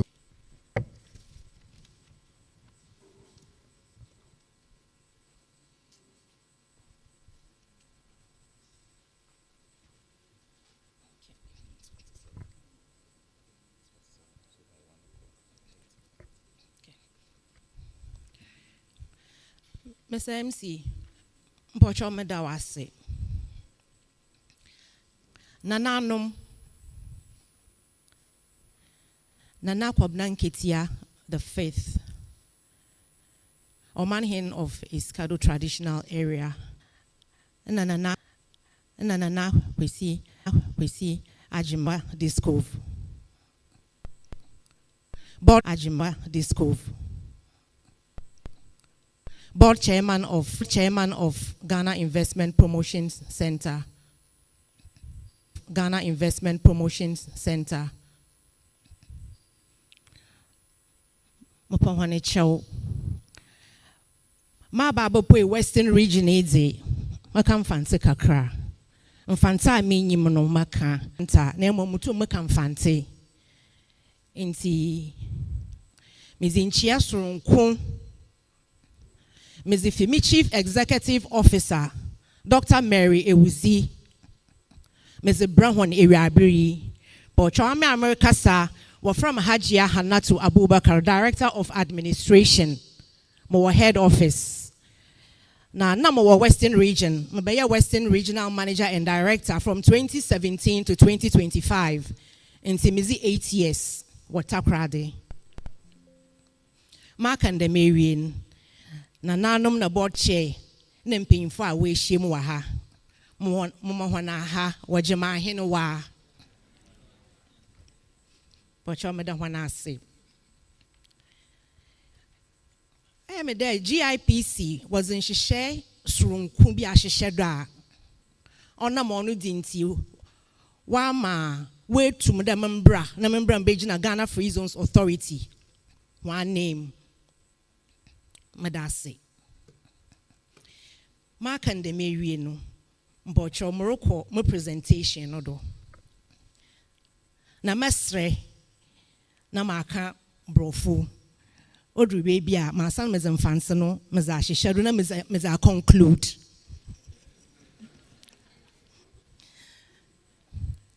Thank you, GIPC, for inviting us to be part of this Roadshow. The major me paying the free zones are named Markande.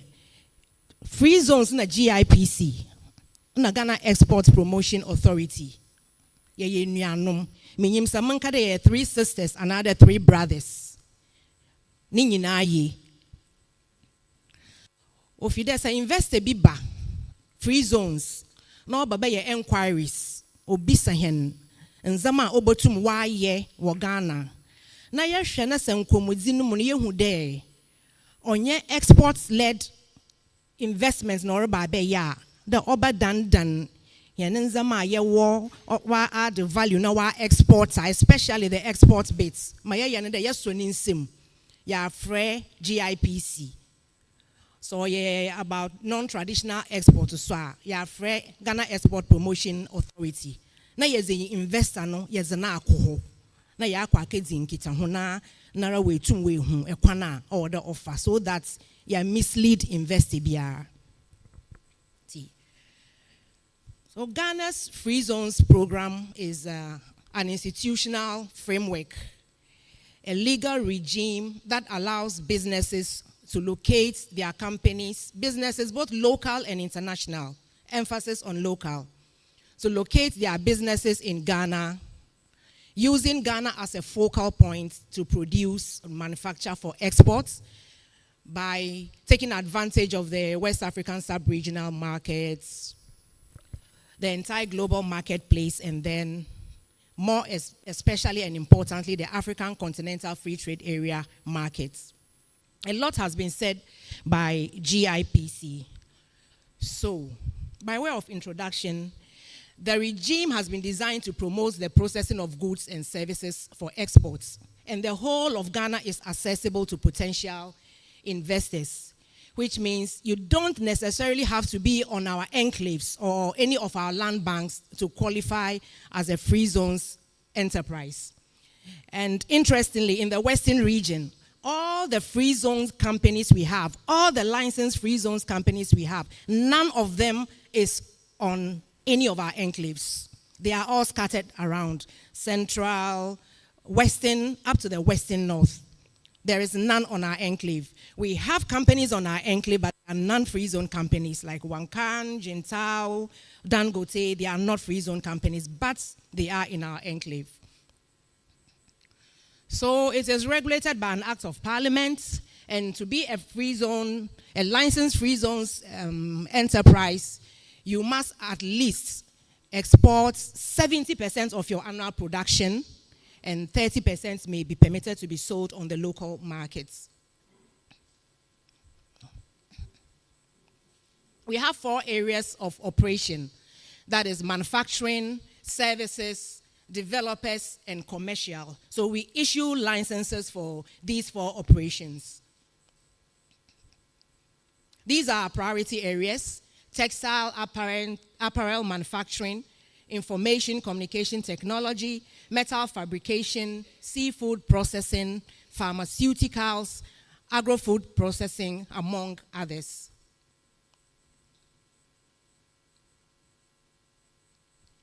So in the agro-processing sector, there are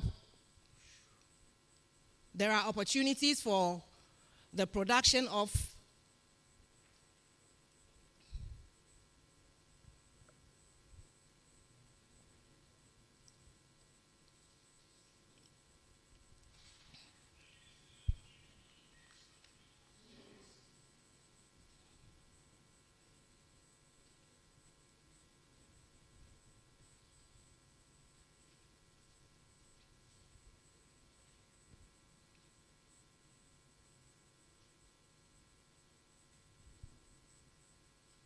So in the agro-processing subsector, there are opportunities in the production of cocoa, processing of fruits and vegetables, processing of nuts, palm oil, and spices. So as you can see here, from cocoa, we have cocoa powder, cocoa butter or paste. We have cocoa liquor and other confectionaries produced by these companies. You can see Cargill, Barry Callebaut, Olam Cocoa, Niche Cocoa, Cocoa Touton, and our own Golden Tree.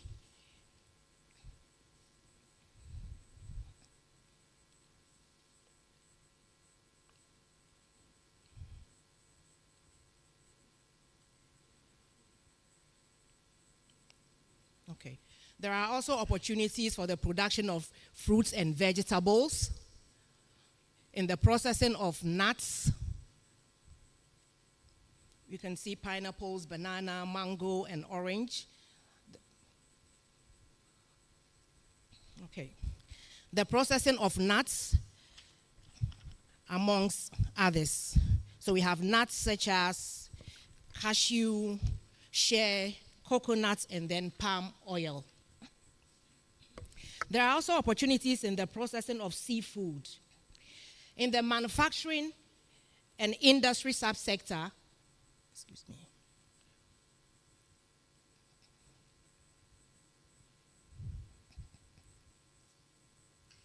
Okay, in the industry and manufacturing subsector, there are also opportunities in light industry assembling plants, jewelry production, chemicals, manufacturing, textile and garments, fabrication of hand tools and machinery. Oh. What's happening, please?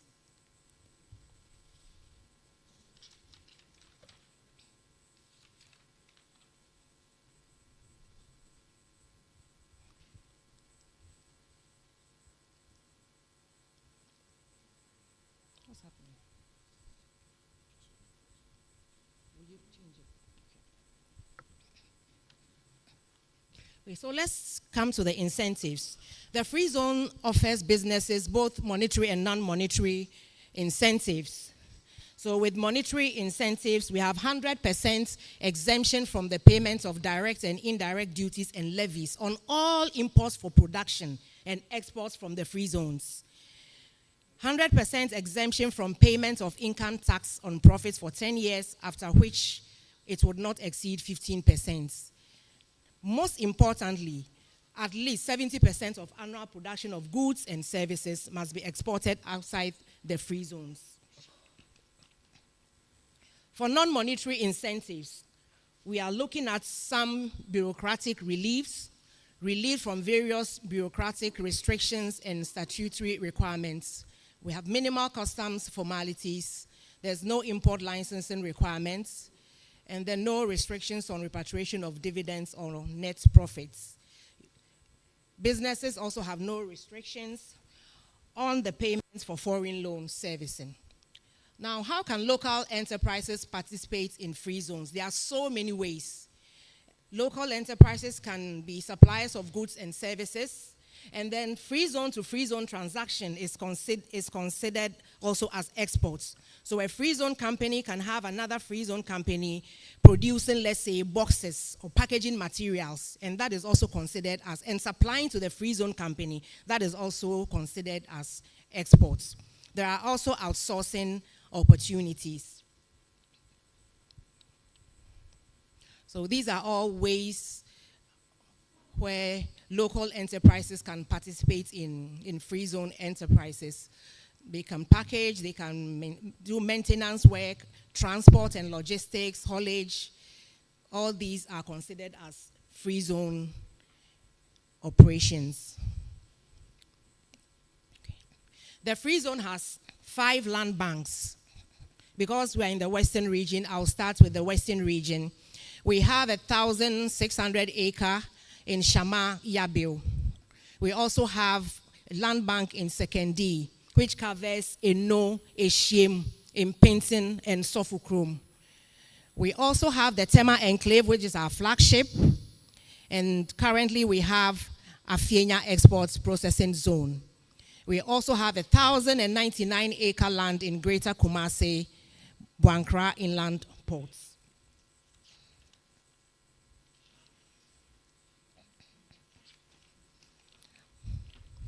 Okay. The African Continental Free Trade Area Agreement It's an agreement that has been signed and ratified by Ghana, and businesses are encouraged to take advantage of a population of 1.4 billion people to export intra-Africa, to boost intra-African trade.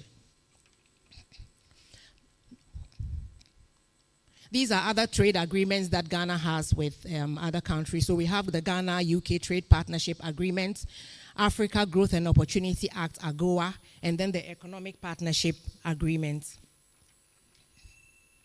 Requirements. I believe that if a man meets a lady and wants to marry her, the man would have to talk to the lady's family. You go and have discussions, and at the end of the day, you might be given a list of items to provide. And if you're able to meet or fulfill those requirements, yes, the lady will be given to you to marry.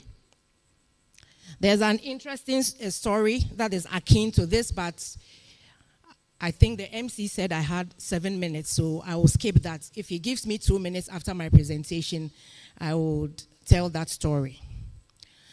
So it's the same with the free zones.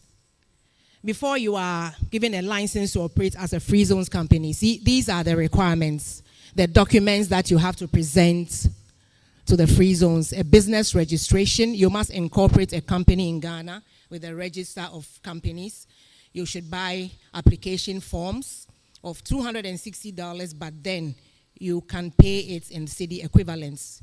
You must submit a business plan, EPA permits, funding, that is, you must show evidence of funds to be able to actually engage in the said operation. We also need to know that you have an export market so that you don't produce the goods and dump them on the Ghanaian markets. Evidence of export. This is very, very important, especially where customs come in. And then you should show evidence of your location, a land lease or property rental, and any other document that may be required by the authority. So when the board, which sits once every month, reviews the documents and is satisfied that your business will create jobs, will transfer technology, will enhance exports to increase our balance of payments, then you'll be called to come for your license. And then based on your area of operation, these are the fees that you'll be expected to pay. In fact, just last 2 weeks, we had the Parliament of Ghana reviewed our fees and charges. So if I had done this presentation last month, you wouldn't have seen this. The license fee was 3,000, is now 3,900. Services was 4,000, is now 500. Developer was 5,000, is now 6,000. Commercial was 10,000, is now 13,000. And it has also affected the annual renewal rates as well. And all these can be paid in cedi equivalents. These are some selected free zone enterprises in agro-processing. Barry, I think you saw the brands and the logos on the presentation as I went through them. Can we go to the next slide, please? Still agro-processing, and there are a lot of Ghanaian companies. Let us erase this erroneous impression that the free zones is a reserve for foreign companies. There are more Ghanaian companies or indigenous Ghanaian companies than there are foreign companies. You'll see the statistics as I move on. Okay. This is Central and Western region specific. So we have Summertex, Timber and Plywood, which has been in existence for a long time, since 2005. Prime Meridian Docks, Apex Ghana Rubber Processing Limited, and then others. So this is the enterprise shareholding data. So we have 307 active free zone companies. 125 out of that number are wholly Ghanaian companies. And then wholly foreign companies, we have 98. And then joint venture between the Ghanaian and other foreign companies is 84. 233 are into manufacturing, 43 are into service, 26 into commercial activity, and five are developers, developing companies. Okay. So here you can find logos of some prominent free zones enterprises: Nestle, DTRT, Blue Sky, Seve, Niche Cocoa, Samatex, Dufry, Cargill, Golden Exotics Limited, and many, many, many, many more. This brings to end my presentation for this afternoon. Thank you so much.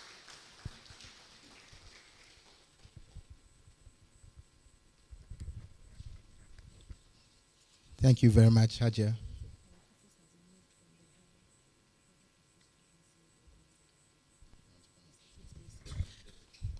Please, we used to be at the Ministry of Trade building at the harbor. We are adjacent customs. The Ghana Customs Takrady Collection is our neighbor. Yes, but we have moved Second D to the NCA building in Second D. So this is just by way of informing everybody here that we have moved from the harbor area where Free Zone started over 20 years ago to a bigger office in Second D. We are on NCA building, Ghana with GRA. Thank you very much. You're welcome. Let's appreciate Ghana Free Zones Authority and Hajia for such a wonderful presentation. Our next presentation comes from the Ghana Export Promotion Authority. And to deliver the presentation is Madam Ursula Tewia, the Regional Manager. Let's welcome her with a round of applause.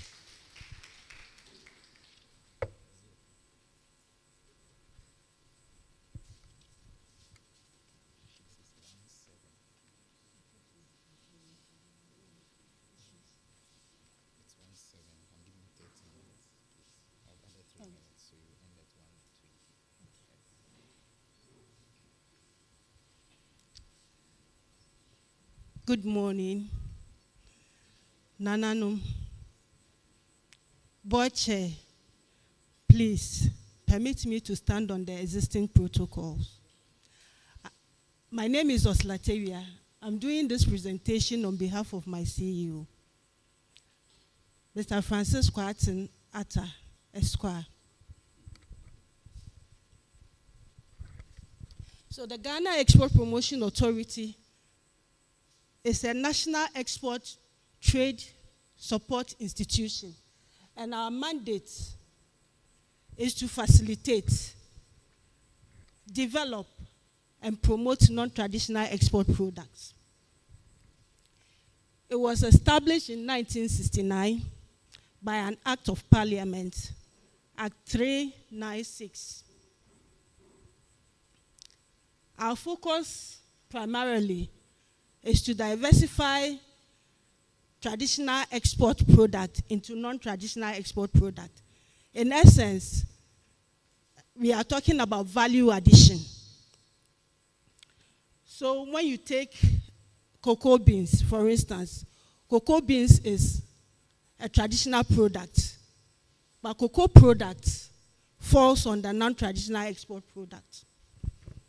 We perform the following functions: product development and supply-based expansion, market development and access programs, research and market intelligence, capacity building, just to mention a few. We have four major sectors: agribusiness, manufacturing, industrial arts and crafts, and trade-in services.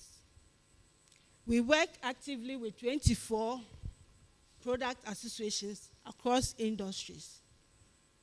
Nationwide, we have registered 2,000 exporters, and we have over 400 different NTE products in the basket.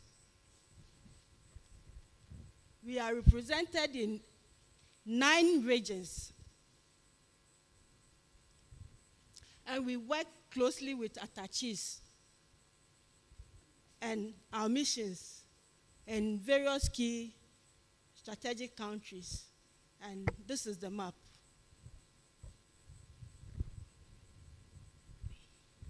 Currently, these are the key programs on the dashboard. We have the youth and gender support. Under the youth and gender support, we have the youth export program. This is where we attach the youth with seasoned exporters, and they undergo training or apprenticeship, after which they are given tools to begin their export journey. We also have women-centered programs ongoing. We've been having programs with ITC, Women in Trade, and Women Icon. We have capacity building and trade info. On the right, we have Export School. And Export School is represented in all the 9 regions. We have GIPA Market Hub and GIPA Impact Hub. The Impact Hub, for instance, houses all the regulatory agencies, some of the regulatory agencies, GSA, FDA, PPRSD. So if you walk into our premises at the head office, very soon it will be replicated in the regions. Anything that you want to do with regards to... Can you please let the mic be closer to you? Okay. So if you want to transact business with us, we have GSA representative and then FDA all in the same office. So it makes your work easier.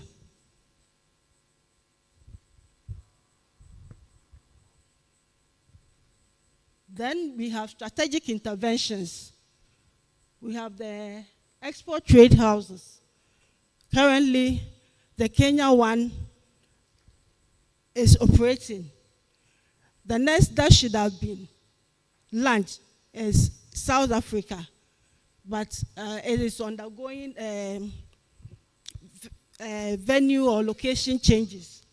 So the next that will be launched is UK, after which USA will be launched. We have craft sector and expansion programs.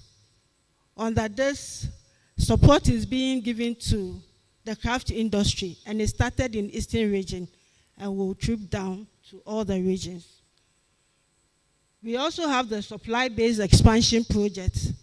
Under this, we have coconut revitalization project, we have cashew revitalization project, pineapple revitalization project, the yam support, and many others.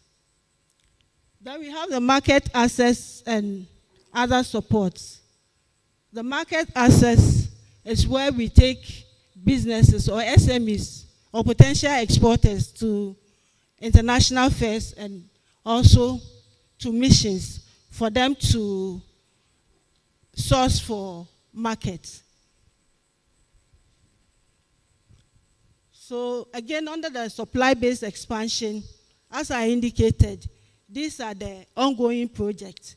And in 2025, we supplied 211,606 seedlings across 325 acres. And for the very first time, in 2025, we also received fertilizers for farmers, both in Western and Western North Zone.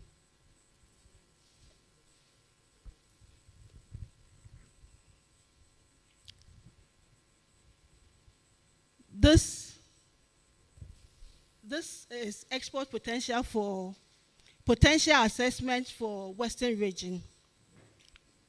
We have rubber, and the global demand for rubber was 1.74 billion. And Ghana was able to do 6.44 million. It was exported to Cote d'Ivoire, Hong Kong, UAE, and India. But we have potentials in Malaysia, South Africa, and China. The global demand for oil palm was 32 billion, and Ghana did 26.80 million. It was exported to Senegal, Spain, Nigeria, and the Netherlands. Again, we can explore the market in Australia, USA, and Togo. For the global market, coconuts was 10.81 billion. Ghana did 249 million. It was exported to Vietnam, USA, Singapore, and India. But we can explore the market in Germany, France, Philippines, and Indonesia. Desiccated coconuts. Ghana did 9.67 million, as against the global market, 78.7 million. And it was exported to Dominican Republic, Germany, UK, and Belgium. We have potential in United Arab Emirates and Nigeria. Timber did 43.39 million, as against the global market, 38 billion. And it was exported to India, USA, Belgium, Germany, Estonia. We have potential for the following countries: France, Egypt, Saudi Arabia, and UK. Vegetables did 7 million, as against 97.11 billion. It was exported to UK, Belgium, and Germany. Then we can look at the following market as well.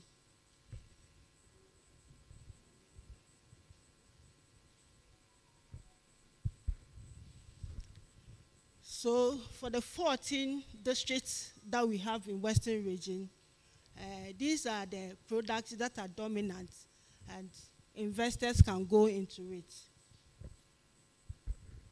The next is Western North region. We have also indicated the exportable product in Western North region. So for the consumption of and perusal of investors. So the picture you see here is our market access program, where we take exporters to source for market. So we have indicated 4 cases for your attention. Ambiente is held in Frankfurt, Germany. Normally it's held in February, around the second week of February. And we participated 2025, and 2026 we'll be doing it. As to position our Ghanaian industrial arts and crafts in the external markets. So here we had 350 trade importers or visitors, and we received orders of 2.7 million euros. The second is Fruits Logistica. It is also in Germany, Berlin,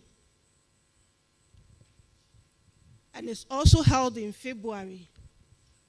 This is also, the objective is to market our fruits and vegetables. We had 500 trade visitors, and then we received orders of 225 million. Frankfurt is in Germany, Italy. It is held around April. it has the same objective as the Fruit Logistica. There we had 170 investors, 170 importers. And then the orders we received is 100 million orders. The last is the Korean Import Fair. The objective was to position our products in the Korean market. We had 230 trade visitors, and then we had orders amounting to $802. So we cannot talk about market without citing AFTA. Although Ajia mentioned it, the opportunities that we have here is the African market we are taking advantage of. And it provides opportunities in agriculture, manufacturing, services, and logistics. So this is the export statistics for 2024. I'm almost done. Yeah. So non-traditional exports did 3.83 billion USD. So now for you to become an exporter, you have to register with the Registrar General Department. You also have to register with the Ghana Export Promotion Authority. Then you certify your product with the regulatory bodies, that is GSA and FDA. You also have to fill or complete the Ghana export forms, Ghana export declaration forms online with customs. You also need the certificate of origin from the Ghana National Chamber of Commerce. In conclusion, we want to say that Ghana's non-traditional export has been on a positive trajectory. Majority of our smaller export firms are run by women and the youth. African Continental Free Trade Agreement area presents another opportunity for us to route our product, that is the non-traditional export product. Then the market access and diversification strategies that we have been doing help us identify new markets and potential markets. Then we also want to ensure the anticipated growth of NTEs. For that, Ghana Export Promotion Authority is implementing several key strategies across many sectors within the framework of the Accelerated Export Development Program. We want to say GIPA is ready to partner with stakeholders to transform SMEs into export-ready firms. Thank you.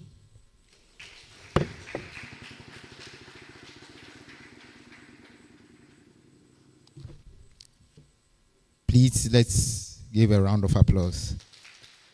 Thank you very much, Ghana Exports Promotion Authority, Madam Asla Teria. Distinguished guests, kindly permit me to acknowledge the MP for Efiakwes Mintim constituency, Honorable Lawyer Fifi Bachman. Let's welcome him with a resounding applause. So the next part of the second session is the project showcase. Distinguished guests, who have selected MMDAs and local businesses come and pitch opportunities. To begin with, each of them, please, I want to mention, each of them will have 10 minutes to do a quick presentation. So we want to start with Ahanta West Municipal Assembly. Is our assembly here? Let's welcome them with a round of applause.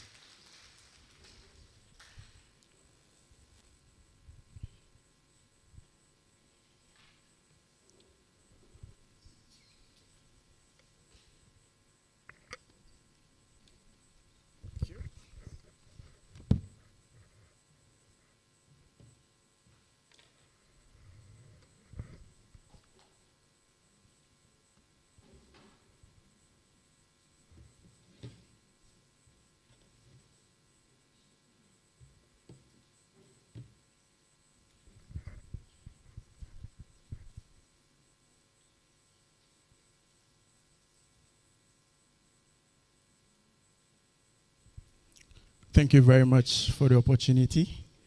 Nananom, distinguished ladies and gentlemen, all protocol duly observed. My name is Planner Jalil Ali Mahama. I'll be doing this on behalf of the Ahanta West Municipal Assembly. Our presentation today is entitled Discover Ahanta West, Ghana's Emerging Tourism and Agro-Investment Hub.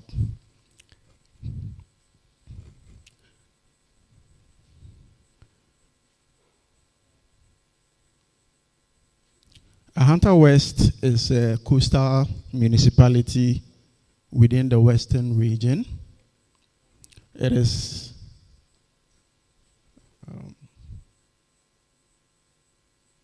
we seem to be having challenges.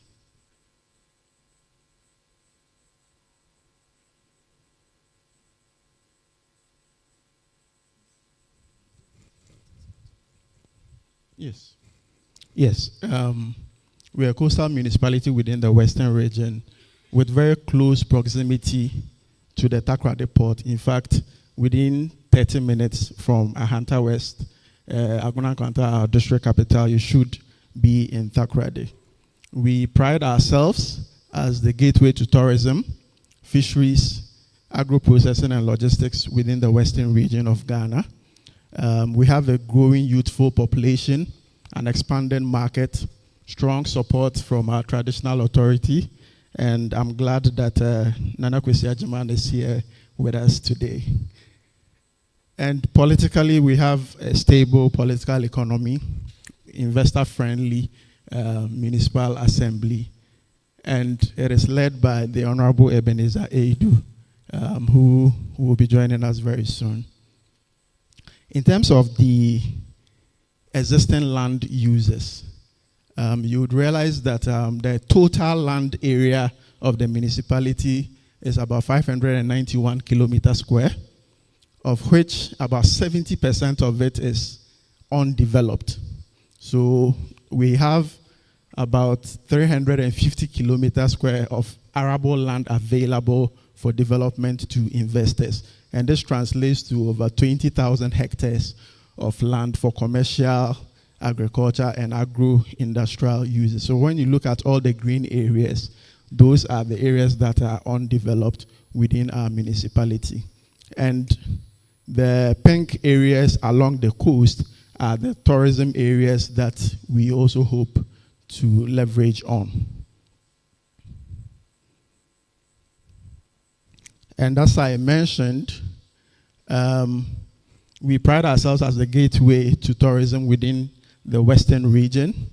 We have world-class beaches along our coast in Buzia, Discove, Cape 3 Point. We have heritage assets, forts, fishing communities like Discove once again, and then cultural landscapes. And then we have a growing domestic and international tourism demand.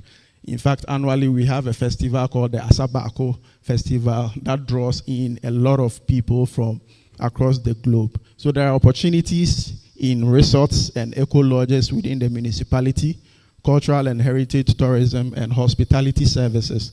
And in fact, I must say that I'm glad that the previous presentations that were done highlighted most of the things that we'll be discussing here, because we also have them in our municipality. Now, we cannot talk about investment without looking at the infrastructure and utilities that are available to investors. In fact, the main road from Takoradi to Aguna-Nkwanta is almost done, and once that is done, it will, facilitate the easy movement of goods and services to and fro from the municipality. And so we are looking at road connectivity, linking productive zones, expanding electricity coverage. We are also looking at, improving our road network within the municipality, so that whenever there's any investment within our municipality, the issue of infrastructure would not impede on that development. But today, the main focus is on agribusiness and agro-processing. So we just want to talk slightly about agriculture in Ahanta West. Just like the Western region, within Ahanta West, 38.1% which is a significant share of our youth are into agriculture. And this translates into stuff like cash crops. We also have some raw materials within the municipality that can be taken advantage of. But you realize that most of the farmers are into small-scale farming, and so there's very limited, local processing capacity. So there's post-harvest losses. In fact, last year, cassava alone, we harvested about 190,000 metric tons. And you realize that if there's no processing factory around, most of these things would go waste and there will be a lot of post-harvest losses.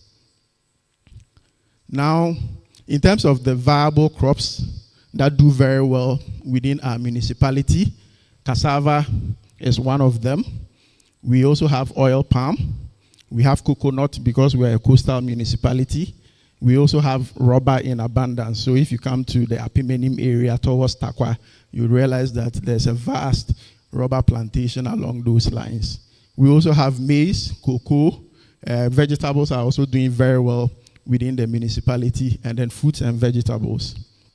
So if we are looking at investment areas or opportunities within the municipality, top on the list will be agro-processing, coconut products, cassava process into starch and flour, oil palm plantations, refineries, rubber processing, and then fertilizer and compost plants. Because we are a fishing municipality as well, we can look at the fisheries and then the cold storage. We have a number of coastal communities within our municipality, and there's opportunity for cold storage and ice plants, fish processing, marine inputs such as nets and safety GS2. People can invest in that as well.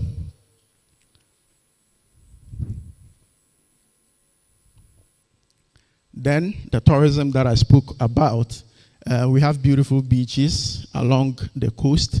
So there are opportunities for eco lodges, resorts, heritage, forts around as well that people can take advantage of. Then we are also exploring green infrastructure and energy because we have vast parcels of land within our municipality. We are looking at recycling and composting of waste, solar energy for public and industrial use, biogas for agric and market waste. Then in terms of industrial and logistics, because we have a near port location, it supports exports and imports, mini industrial parks along the Aguna-Nkwanta corridor, pharmaceutical production, packaging and labeling hub for consumer goods, precast concrete, and building material industries can also thrive within our municipality. And when I spoke about the cassava, for instance, because of the number of post-harvest losses that we are having, the assembly itself, in collaboration with the Norwegian government through UNCDF, is constructing a cassava processing facility at Apimenim so that we can be able to absorb some of the cassava produce, turn it around into gari, flour, and other starch produce within our municipality. So this is an assembly project with funding from UNCDF and the Norwegian government. And we would just like to talk about the competitive advantage that we have. Why invest in Ahanta West? As I mentioned earlier, we have about 350 kilometers square of fertile arable land within the municipality for agric production. We also have favorable climate condition, as we saw in the general Western region presentation. Then strategic access to exports infrastructure, as I mentioned, we are very close to the Takoradi port. Then institutional support from the assembly. We have other institutions within the region as well, like the GIPC itself, GEPA, and the Ghana Export Promotion Authority as well to support. Then we have abundant and trainable workforce. In the Western region presentation, we showed the educational facilities within the region so we can easily train the youth to take up some of these jobs. And then land access and partnership through Nananom, the assembly would be happy to support all of these activities. And so, before I conclude, the benefits that investors would stand to gain, there will be very high return on your investment, first mover advantage because most of the industries are underdeveloped. So once that industry comes by, investors would have the first mover advantage. Social impact, very strong social impact visibility through the creation of jobs within the municipality. Market access, I've mentioned that already. So to conclude, I'll just say that our doors are open for investment. The detailed presentation would be given to GIPC so that if there's any investor who is interested can collaborate with the municipality. So Ahanta West offers the Western region's most balanced mix of land availability, logistics access, labor readiness, and institutional support that will come our way. And I have the permission of my MC to display his contact details here in the event that anybody would want to collaborate with the assembly for any investment opportunities. Thank you very much for your attention.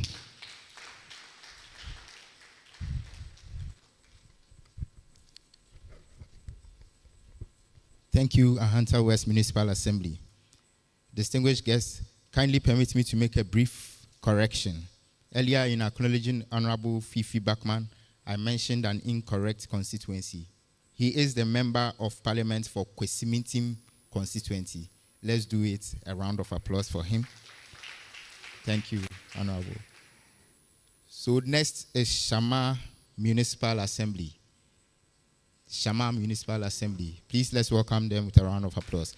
Please, we have 10 minutes. 10 minutes. Let's do well to stay in the confines of the time. Thank you.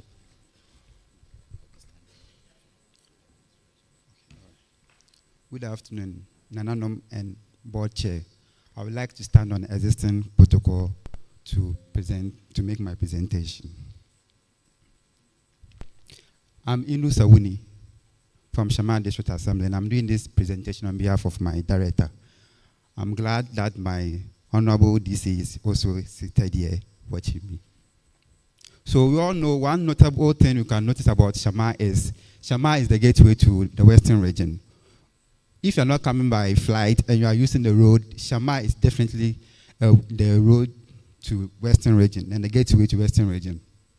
So I would like to start my presentation by looking at the general overview of the district and the potential areas that investors can invest in.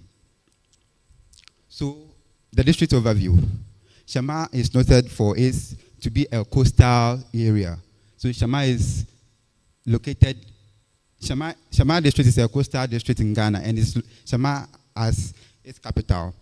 And it's known for its fishing, farming, industry, real estate, and trading. We are lucky to have a body thermal plant in our district, and also we are close to the Takoradi port.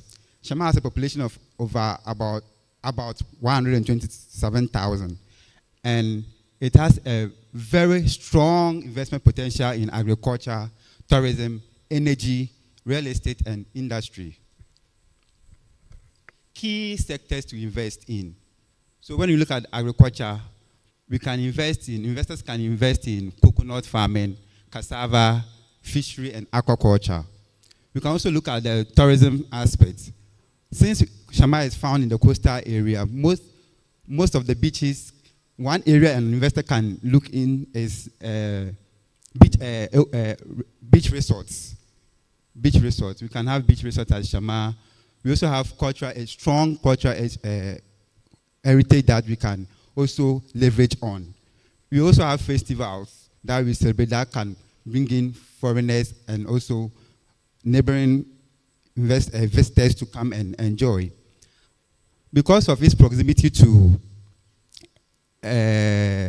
Abadi Thermal Plant is doing well. If you go there, you have the Energy Enclave, where VRA, TECO, they are all doing well. So investors can also invest in solar and other forms of energy, which will also do well.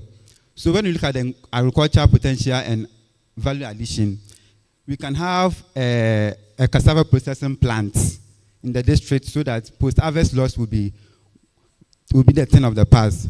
We can also go into rice production since Shama has a good fertile land. Already we have a rice production factory there who is doing so that more investors will come into the district and participate in the rice production. We can also have aquaculture for fish farming, also feed produced for this aquaculture. We can also modernize and the use of technology can help farmers in the Shama district, since most of them are just, they are youthful farmers, but the use of technology will help boost output and productivity in the district. When you come to fisheries and aquaculture, since Shama is noted for being a coastal district, fish investment area we can look at is fish processing plants. We can look at the fish processing plants so that we can improve on the quality of fish for export and also reduce rots. We can also look at marine services so that the boat that the fishermen use, we can render services to those boats and maintain them. We can also have a cold store facilities to maintain the freshness of the fish, and also during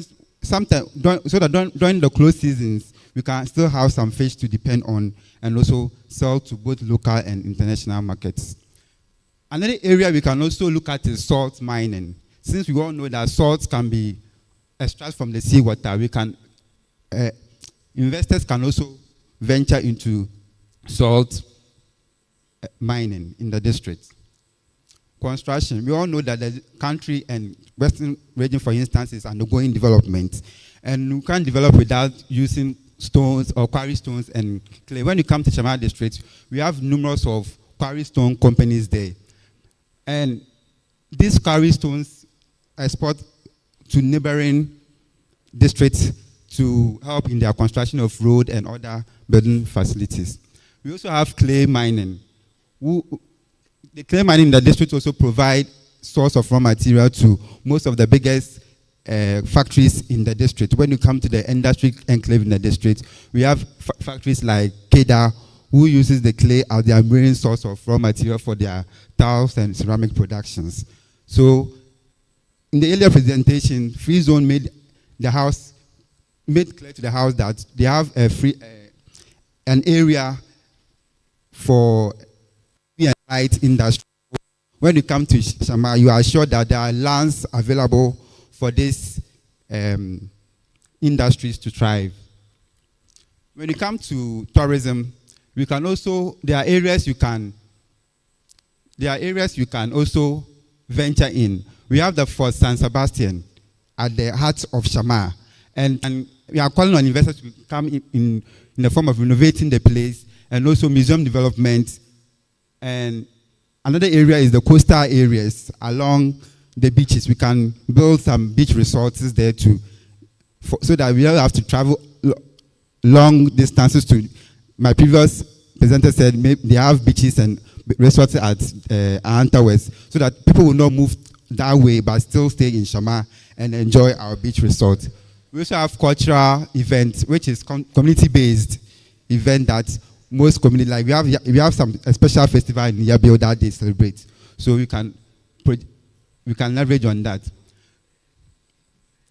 On this one, we are looking at projects that will drive the 24-hour economy set by the government. So we are looking at three major markets in the district. That's Shama Junction Market, Intraba Market, and Beposo Market, so that it can create more jobs for people in the district.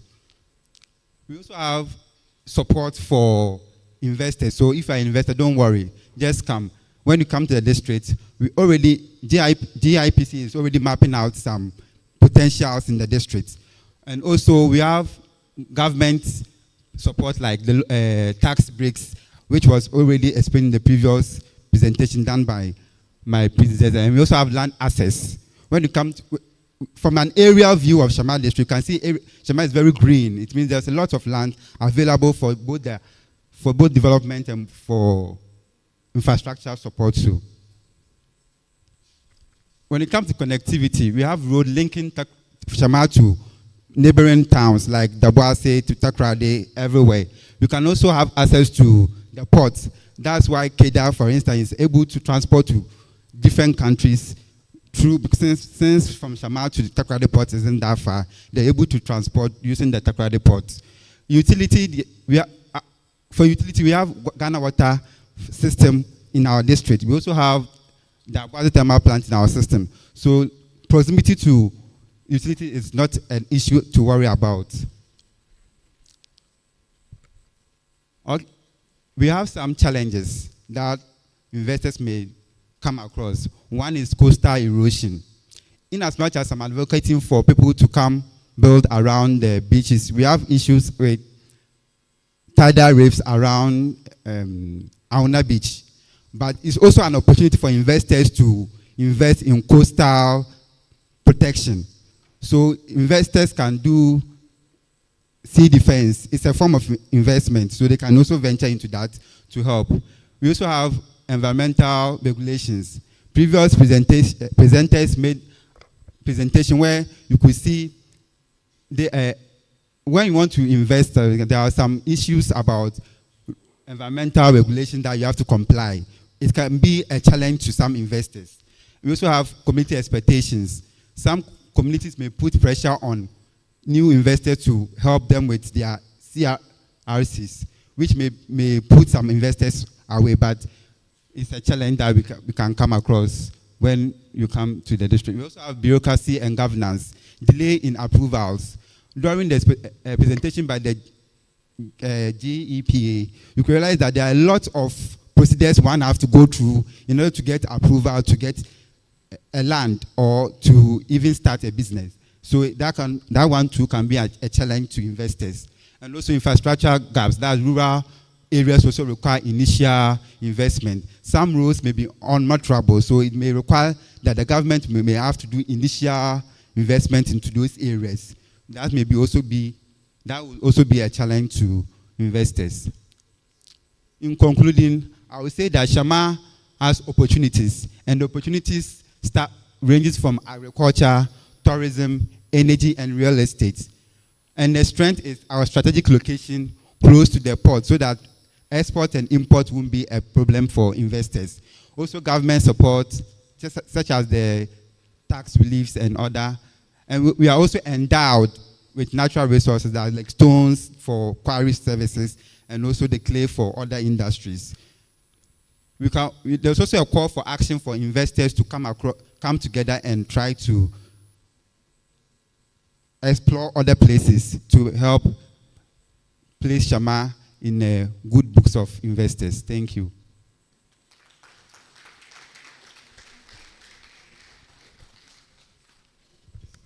Please let's appreciate Shama Municipal Assembly.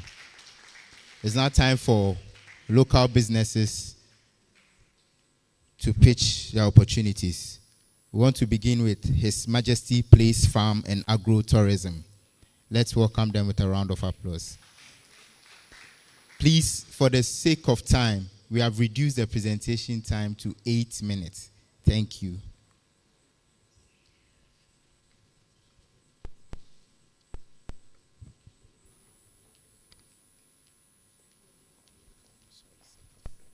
Thank you. Yeah, we will stay within time. Distinguished guests, we have put all our things together in a video form so that you can, my teacher taught me, what you see helps you to retain a lot more than just what you hear. So everything is in a video. Please let it roll so that you will see the face of the one who was speaking in the video. I did it alongside Aram Dodi, the video content creator. So let it roll now.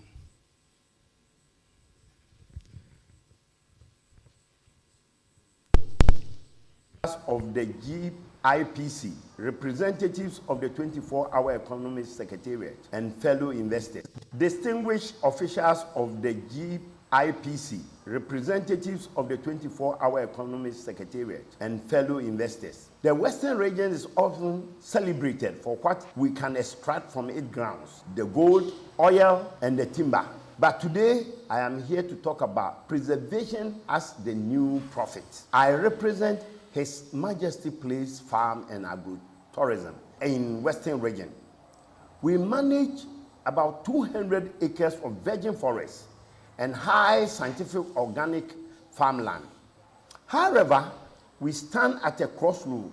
While we act as green wall protecting our district, we are surrounded by the threat of galamsey, illegal mining.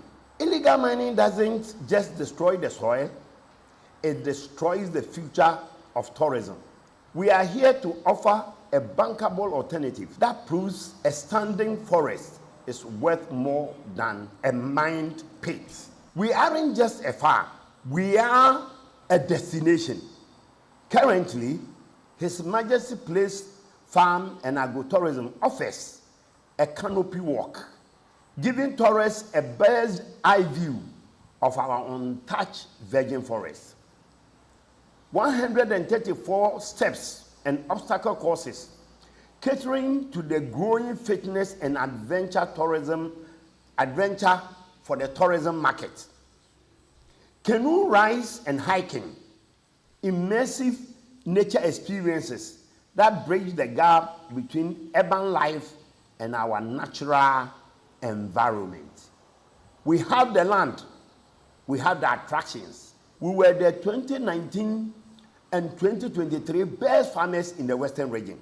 But to turn this into a 24-hour economy engine, we need to move from a visit to a stay. The scientific edge.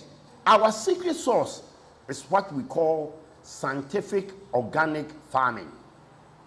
We have moved away from slash and burn and pesticides. We use nutrient cycling that makes us resilient to climate change. Take a look at our extra coconut oil and the palm oil production. In a traditional model, the residue is waste. In our scientific circular model, the nutrient-rich mash becomes high-protein feed for our livestock. This zero-waste cycle eliminates our dependency on expensive imported feeds and agrochemicals, protect our organic integrity, and significantly boost our profit margin. This is Ghana beyond aid in practice. Using science to decouple our growth from external and chemical imports. Honesty and reality. We want to be very transparent. The roads leading to our sanctuary in the Western region caps our income to about 40%, which reduces the tourist traffic. The power gap, we are already pioneering solar energy, and we have proved it effective. And the current system is now not adequate to power a full-scale resort for the 24-hour processing facility. Regional security, we need a united front against the galamsey to ensure Western region remains the preferred gateway to ecotourism. Here we stand, GIPC and the regional administration are to help us be able to overcome this great obstacle. We are not here today looking for a handout. We are here to invite partners. We are seeking hospitality developers to build eco lodges and green resorts within our 200-acre organic produce. Investors are also invited to invest in quick bikes to boost the potential of tourism in the area. Energy partners to upgrade our solar grid into a robust industrial strength hybrid system. Adventure innovators to bring zip lines and digital tourism tech to our forests. We provide the land, the security of the forest, and the scientific backbone. You are invited to provide the scale. The theme for this roadshow is unlocking regional potential. Western region's potential is locked within the canopy of His Majesty Place. By partnering with us, you aren't just investing in a farm. You are investing in a sustainable legacy that defies the destruction of illegal mining and embraces the future of the 24-hour economy. We invite you to join us to make this a reality. My name is Digraft Afo, on behalf of His Majesty Place Farm, presenting alongside with Erimas, who put together all the videos. Our contact address and links are below if you want to look at more of our videos and some of the things that will help us. We have our tables to show the good things we can get for investing in us. We have done the analysis and we know our system works and it will bring back every money invested. The return on your investment is very good, and above all, we will sustain the climate and keep our ecology bursting with new breeds of animals. Imagine yourself, just close your eyes and imagine a forest dense with bears moving about, and then the sound of a zip line just waving through the forest to give you a land. What a beautiful scene. This is what His Majesty Place stands for. Thank you, His Majesty Place Farm, the tourism destination for the West. So, Nananum and Dubiti, we are asking that you help us protect this valuable investment there. Our roads are not good, and we need you to put in a word so that they can come and get it rehabilitated.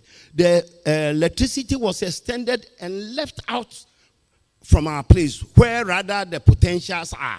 And we'll beg of you to ask so that they can act on that. And once we have the electricity, coupled with the solar energy, we can drive Western region. This is the only place in Ghana now that you can find all this in a forest. The value of a forest. His Majesty Place Farm. Thank you. Thank you, His Majesty Place Farms and Agro.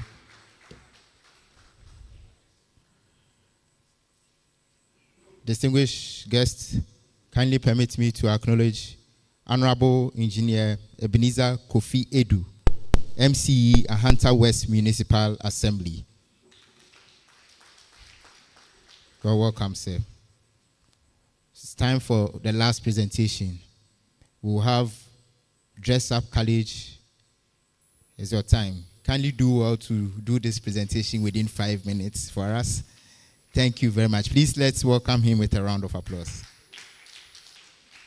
After this session, we'll have a brief moment for question and answers, and then we'll carry on from there. Thank you.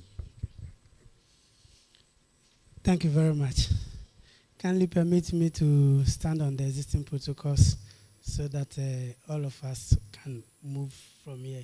So I'm representing Dress Up College of Fashion. My name is Eric David Akwabi Jr.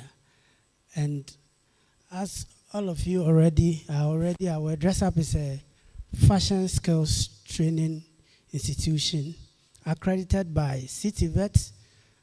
Apart from that, we are also into garment manufacturing. We are currently one of the largest garment factories in the Western region. But doing business for a while now and training over 1,000 of our young ladies in skill training, we've seen the need to move towards more of impact than profit.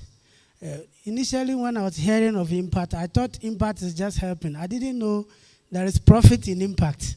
And when we do impact, all of us grow together.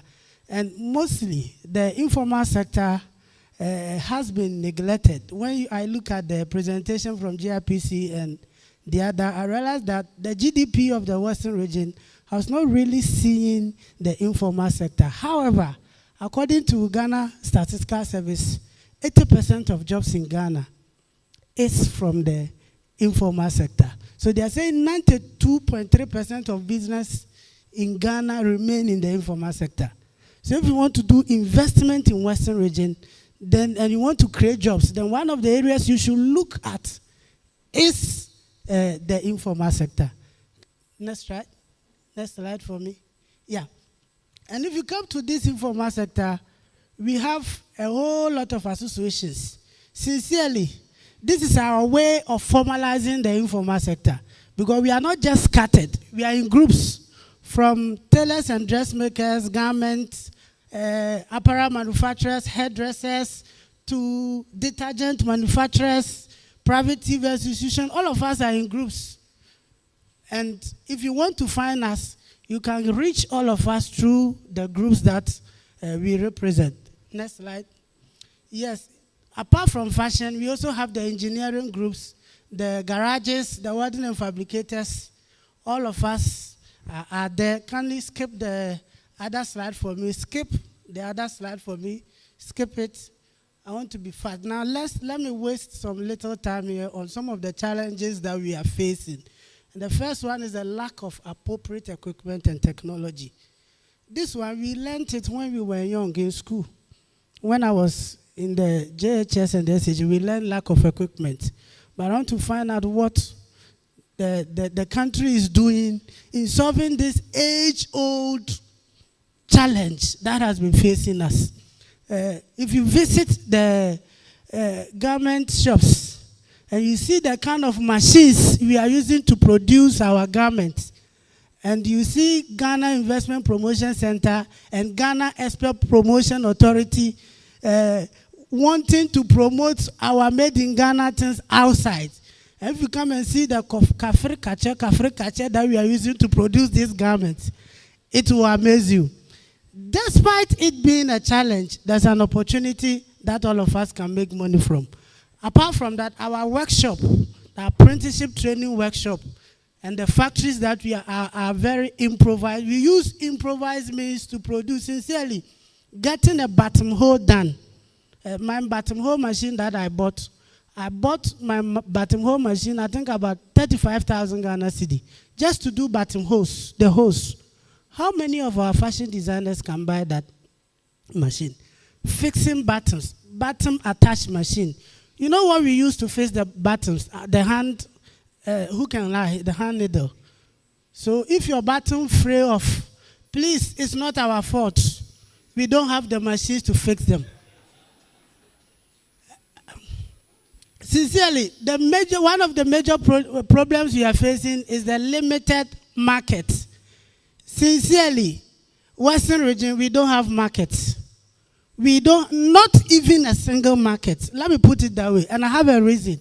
When, we have port here, and sometimes we get cruise ship docking at our port. When they come and they say, okay, we want a market to go and access made in Ghana goods. In Takoradi, where do they go? Which market has made in Ghana that is export oriented? Everybody can go there and buy made in Ghana. Where? In Takwa, where? Azim, where? Havasini, Yolubo.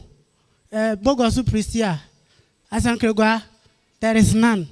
And the country that we want to promote, sincerely, some of us have traveled small to Turkey and other places, to China, go to Yiwu International Trade Market, go to Fushan Furniture Market, go to Guangzhou, go to Shenzhen, go to Turkey. They have market, like the whole of this hotel. You can find only fashion designers showcasing our things. And if people are going there to buy Ghana or to buy that country, then they are serious.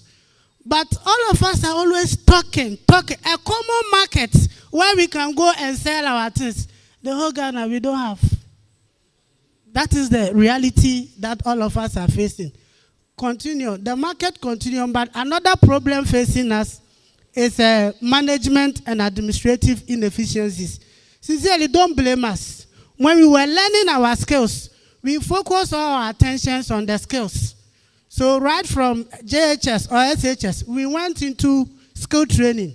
because we had an option whether to go and follow the academics or to go and get the skills. And then when we got the skills, now we need management to push our businesses, which we are lacking.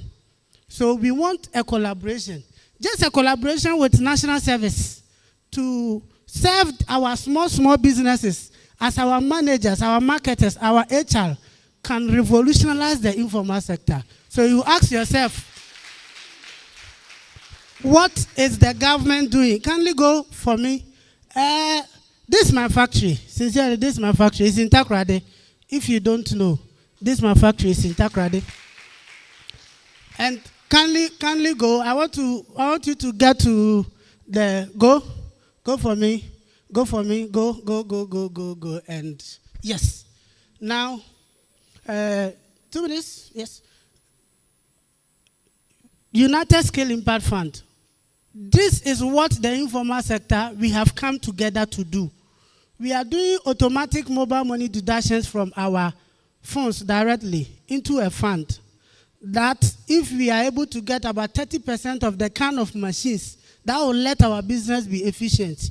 We want a bank, a development partner, an agency to fund the remaining 70% for us to get professional equipment and give us 6 months to 1 year. We will pay the money with returns. We don't want it for free, no. We want you to invest in us, and then we will pay the money with return for you. And it's very profitable. So anybody, any business, any company is here that want to help the informal sector, we ourselves have launched the United Scale Impact Funds, and we are doing mobile money deduction from our phones, from apprentice to the masters directly. But the money that we are paying is not enough. We want you to fund us, top us up. Let us bring the machines and work. Give us 1 year to 6 months. We will pay you. And we are in thousands, 2,000 and 5,000s. We are so many that if you want to invest in us, the opportunity is there. Kindly, let's go. Now, we also want to build equipment assembly plants. We don't want to always import the machines. We want to start putting the component together here so that it will be made in Ghana and it will qualify as a free zone industry and it will qualify under AFTA. You don't even understand why common aboboya is brought from China instead of us doing assembly of our aboboya here. Here we are not even talking about aboboya. We are talking about our sewing machines, our cutting machines, and other equipment. We want to build them here. We don't want to always import. The next one. Now, we also want to do made in Ghana markets. Sincerely, if you are not giving us the big markets that we can see in other countries, we want to duplicate Osu Oxford Street system here, where you can visit these streets and buy everything made in Western region. Maybe a common 200,000 Ghana cedi can build a good permanent exhibition booth and house about 100 to 200 skilled business people, where every day you go there and if you want to buy something, you can get it. So please, if you are not building us the big market for exports, at least this one, help us. We don't need this money for free. We want to build it. Those of us who are selling in it will pay daily fees. We will use that to pay you your money plus returns. So this is what we are asking from you. Kindly go to the next one. This was the launch of our Skill Business Impact Fund in May last year when we launched it. Kindly go. Go for me. This was the event. Go. And then we have so we are looking for this collaboration to help us invest in these areas. Let's go. And then whatever you will get in return has been placed there. Let's go. I am out of time, but a common calculation shows that 3.5 million Ghana cedi can help us import all the machines that we want to import, sell to the informal sector over a period, get the money, reinvest. So if you give us 3.5 million, it will be self-sustaining just after 1 year. So you don't have to give us money again. We will pay you your 3.5 million, and then the returns that we get, we will use it to do our next import. So just kickstart us. We invest 3 million in the equipment finance and invest 500,000 Ghana cedi in our markets. So that whilst we have the machines to produce, we have the market to go and sell them. And this will change a lot of things in Ghana. Thank you very much. This was Dress Up College. Thank you very much for your valuable points. Ladies and gentlemen, let's give another round of applause to all the presenters. Thank you. For those checking their watches, don't worry, we are almost done. It is now time for question and answers. So we will allow for 3 questions. If you have a question, please put up your hand. Microphones are available. You'll be handed the microphone. You ask your question, and our dignitaries will help us respond. Please let me see the hands first. 1, 2, 3. All right. Thank you very much. You may proceed.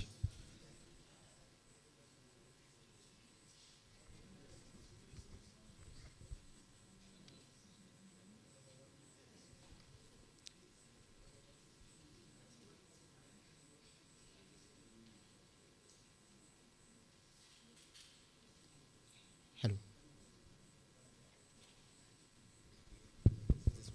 Let me start.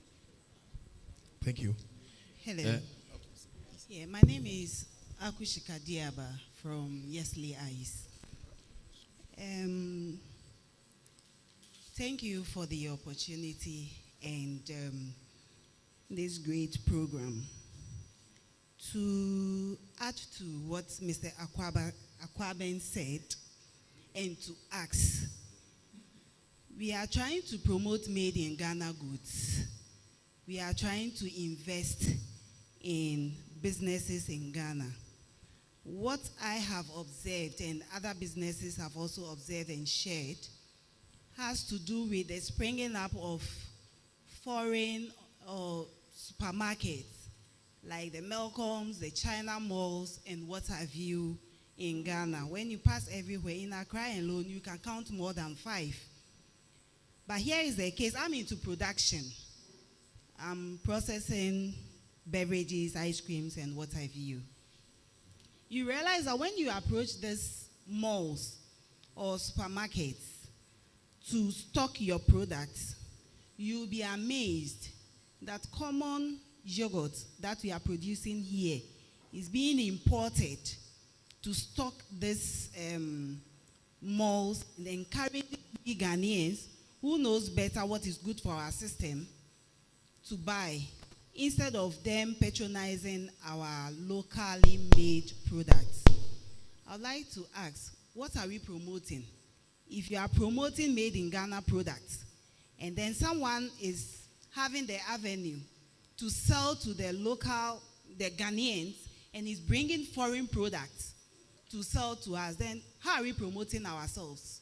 So in assessing markets, we will suggest that there should be a policy whereby at least, I'm not saying they shouldn't open the malls, they should, but at least 60% of the shelf should be given to the Ghanaian businesses, especially the SMEs, so that the 40 will be those owners of the mall.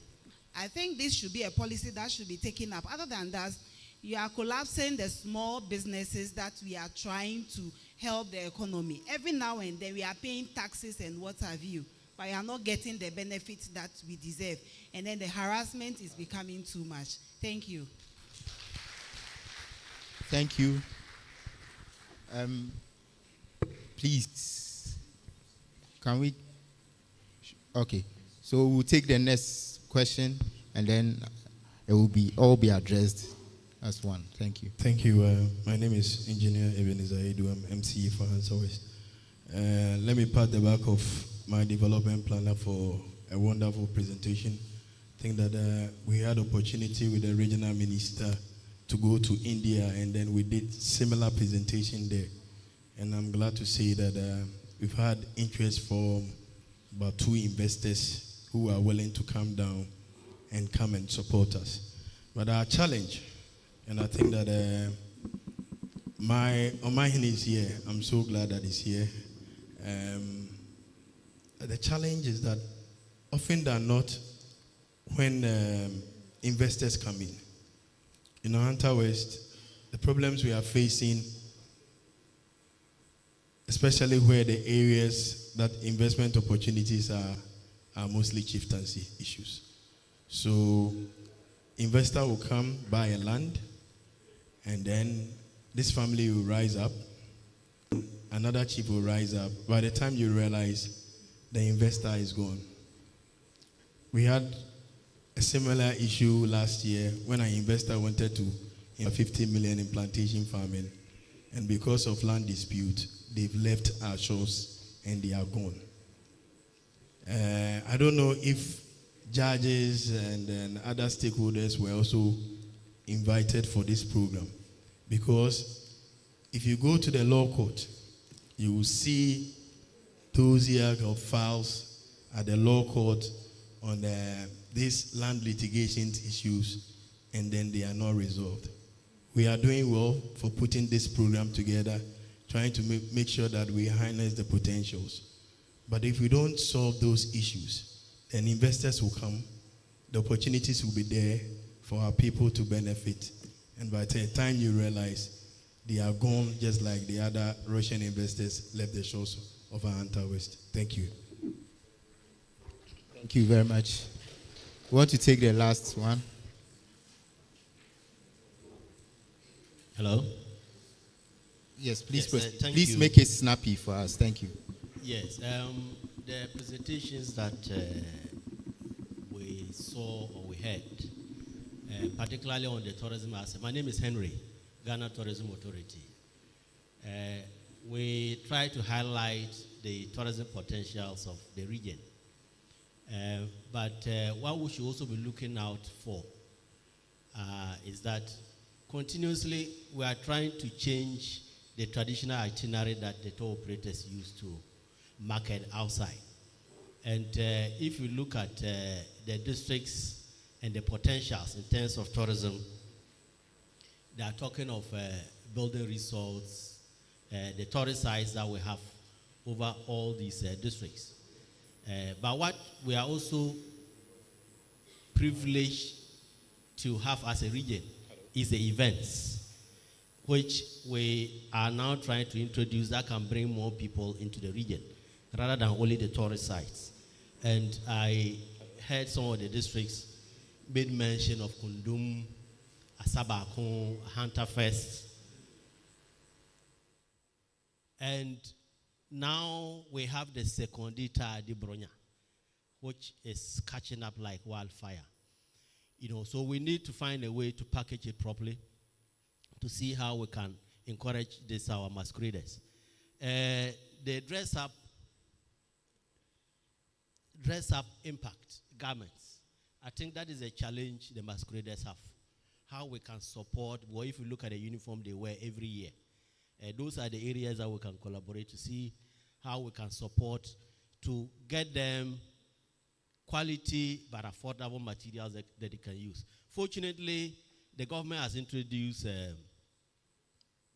flagship event that we are looking at, the Black Star Experience, where we can have events running from January through to December. So we can look at that as a region and see how we can leverage on that. Cruise tourism is also very key to the region. The government person made mention of the cruise vessels that visit. The numbers have increased over the years. But you realize that from the ports and harbor, the terminal was not for passengers. So every now and then we have challenges getting spaces to dock these vessels. So we are asking for a passenger terminal so that we can get investors that can give us a passenger terminal. Then together with cruises that we can also use for our local advantage on the seas, right from Shama through to Disc Golf and to the other places. So we can also look at that and look for investors. Thank you. Thank you. We'll have the dignitaries address the following concerns. No, we'll take the response first and then we'll proceed from there.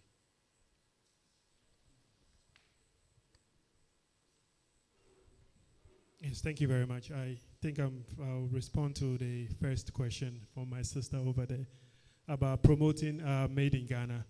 So the first thing I want to say is that in the GIPC law, foreigners are prohibited from selling in our local market. There are some specific activities that are no-go areas for foreigners. For example, petty trading, retail pharmaceuticals, salons, hairdressing, all of these areas are no-go for foreigners. As I was making my presentation, and when I got to the minimum capital requirement, there was a section there that talked about trading. That said that for a foreigner to come into Ghana to do trading, they must meet a higher minimum capital requirement of $1 million. So if you're a foreigner, you're coming to Ghana to invest, and you do not have $1 million to go into trading, you cannot go into trading or retail in Ghana. And this is to encourage foreign investors to go into the higher levels of market where local Ghanaians have not built the capacities yet to go into those markets. And secondly, I think your submission about having some policy to encourage high-level retailers to stock made in Ghana products. I think the initiative has been recognized by government as well. And I think as part of the government policy, even from the NDC manifesto, there was a section in there that spoke about made in Ghana products, where government, first of all, is going to create a made in Ghana mall, fully dedicated to only made in Ghana products. There isn't going to be a single foreign product in that mall. Once that has been created, I believe that that will strongly promote made in Ghana products. And the second thing government is also going to do is that, as you know, government is the biggest business in Ghana. Government has a huge purchasing power. And what government is using to do, government is trying to use this purchasing power to encourage made in Ghana products. So there are some agencies today that have been told that they cannot do any procurement if those things are not made in Ghana. So I believe some of these policies, in addition to all the things GIPC is doing, we hope that this would encourage made in Ghana products, and most importantly, give some of our folks that are into these products, give them the avenues for them to explore their talent and ensure that made in Ghana products are also on the shelves in some of these big supermarkets. I think for the land issues, I don't know if I'm qualified to answer those issues since I'm not from this area. But I think from a GIPC perspective, what GIPC is also doing is that when investors come into Ghana, we encourage them to come to GIPC, make GIPC their first stop, so that GIPC will hold their hands and go through the land acquisition process, so that some of these litigation issues that investors face will be able to help them solve that. And also tourism, I fully agree with all the things that you said, and that's one of the reasons why we are here, is to showcase this region and ensure and let investors know that this is a high tourism potential area, and we invite them to come and partner with all the local players here to ensure that we are lifting tourism in this area. So I believe these are my initial responses to the three questions that was asked. I don't know, maybe whether Ghana Export Promotion wants to say anything on the made in Ghana. Not to put you on the spot, but.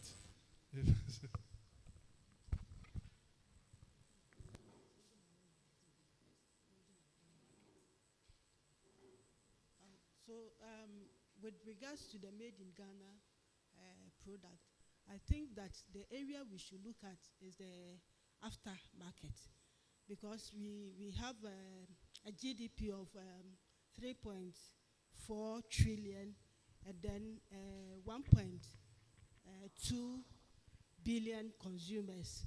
So it is appropriate that we trade with each other.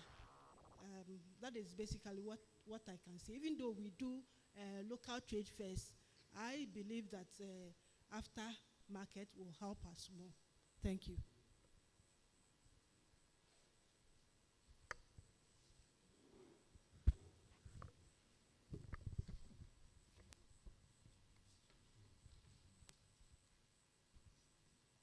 Thank you very much for the quick response. We'll allow for 2 quick questions, and that will be the end of the question and answer session. So please, you can ask your question. Please let it be a short one. Thank you. Okay, mine is a contribution and also a question. Okay. With regards to GIPC, an experience I had with them 3 years ago, that was 2023. We came to them to apply for a certificate to have tax incentive by GRA. But our challenge was the kind of requirement that they gave us as a startup company. We can't match that. Because we should have, they told us we should have a threshold of $200,000 and a registration of 12,000 cedis for that certification. But a youth startup like this to have such amount to have such an incentive, sorry to say, many most are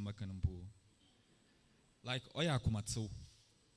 Yeah, but now the work can seem brave, but one consider young youth no. Youth in Dodo na yelbre. Ejumene bi ni ho. Eso de ekepe bi mpo a asem work and the attack adefo, ya akwadefo, yem pejuma.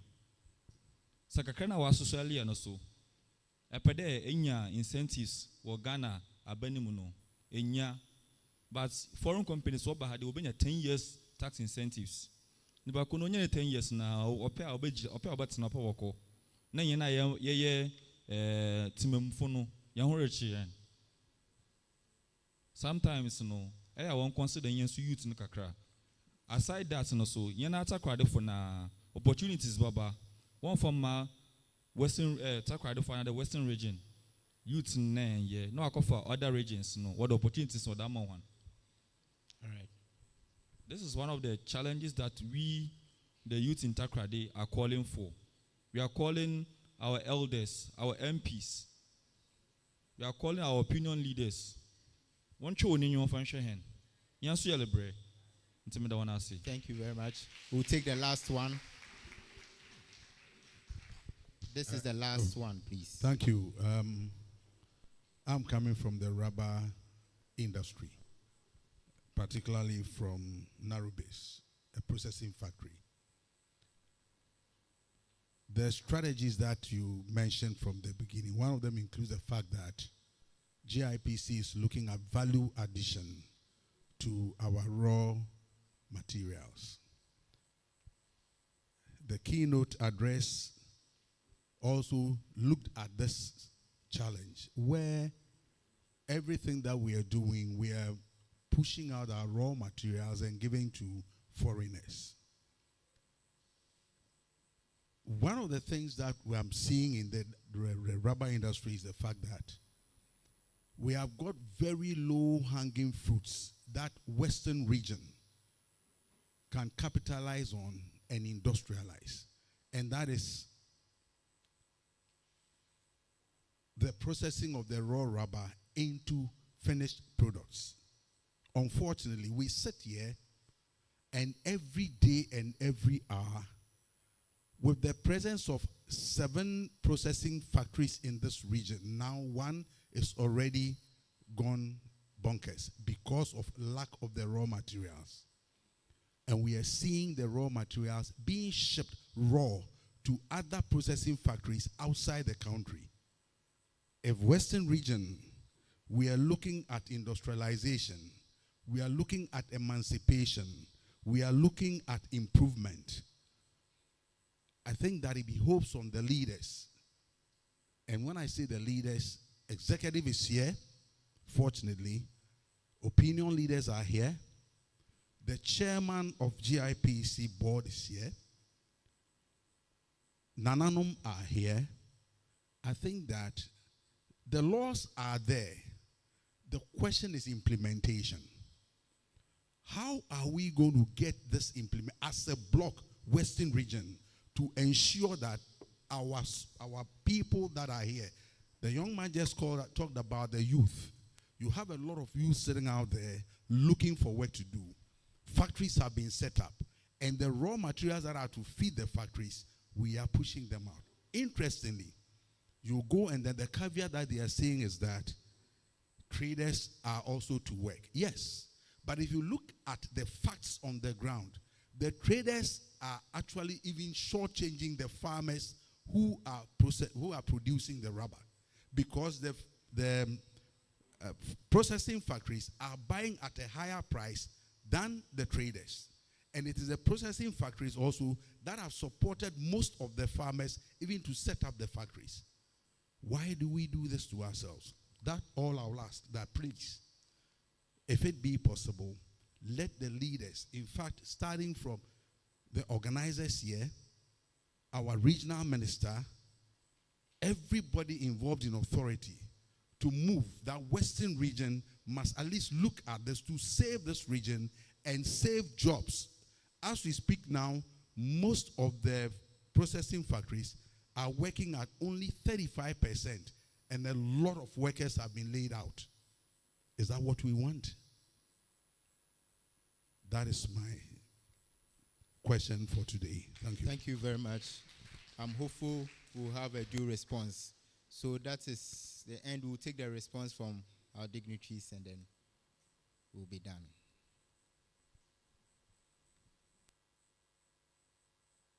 I think let me address the last question first. I hear you, sir, and I completely empathize with you. When I came to the region, I was briefed about the problem. And matter of fact, right after this program, I am having a meeting with the leadership of RUPAC, the Rubber Processing Association of Ghana, to delve deeper into this issue to see how we can solve it. So I'll be having the meeting right after this program with the leadership, and I'm hoping that at least with this current leadership in place, we'll be able to take that up and see how we can solve this issue. So I completely empathize with you, and I understand that, and I'd love to see how we can work together to resolve this issue. You are absolutely right. When we talk about investments and value addition, it's a whole value chain problem, right? If you're saying our investors come in and invest and we don't have the raw materials, or even our indigenous companies don't have the raw materials to feed that industry, then we're only joking, right? It's an entire value chain, from end-to-end value chain. Nothing from that value chain should be broken. And what I'm hearing from you is that there is some breakages in that value chain, and I'll be happy to work together to see how we can resolve it. Okay. And to the first question that was asked about incentives, I'm still working on my Fanti, but I think I was able to get a little bit from what you said, especially from the passion in which you spoke. With the incentives with GIPC from 2023, there are regulations and requirements for qualifying to receive incentives. And as I was making my presentation, I think you had heard that if a foreign company has any engagement with a Ghanaian and they need to invest, they need to show a minimum capital requirement of about $200,000. However, if you're a small to medium scale company and it's not at that end, the government hasn't left you, there is an agency called the Ghana Enterprise Agency that was specifically set up to support small to medium businesses like yourself. So I think you should, maybe you and I can talk, I can give you some numbers to reach out to them. These are the agency that takes care of small to medium scale enterprises. For GIPC, sad to say, but these are the requirements that was put into the law, that if you want to come to GIPC to have some of these incentives, those are the minimum requirements that you're supposed to meet. But during my presentation, I also told you that the law is in review now. Right, Parliament is going through the review process where Parliament is saying that once that law has been passed, those 200,000, 500,000, 1 million would be taken off so that people, even without that minimum capital requirement, would be able to access the services that GIPC provides. So right after this, you and I can meet and I can give you some contacts at GI. So I hope I was able to address the questions. So thank you very much.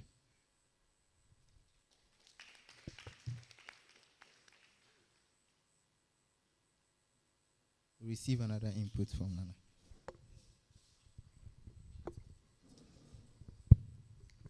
I just want to give some small aid to the last person, the deputy, the chief, deputy CEO. Sometimes, as Ghanaians,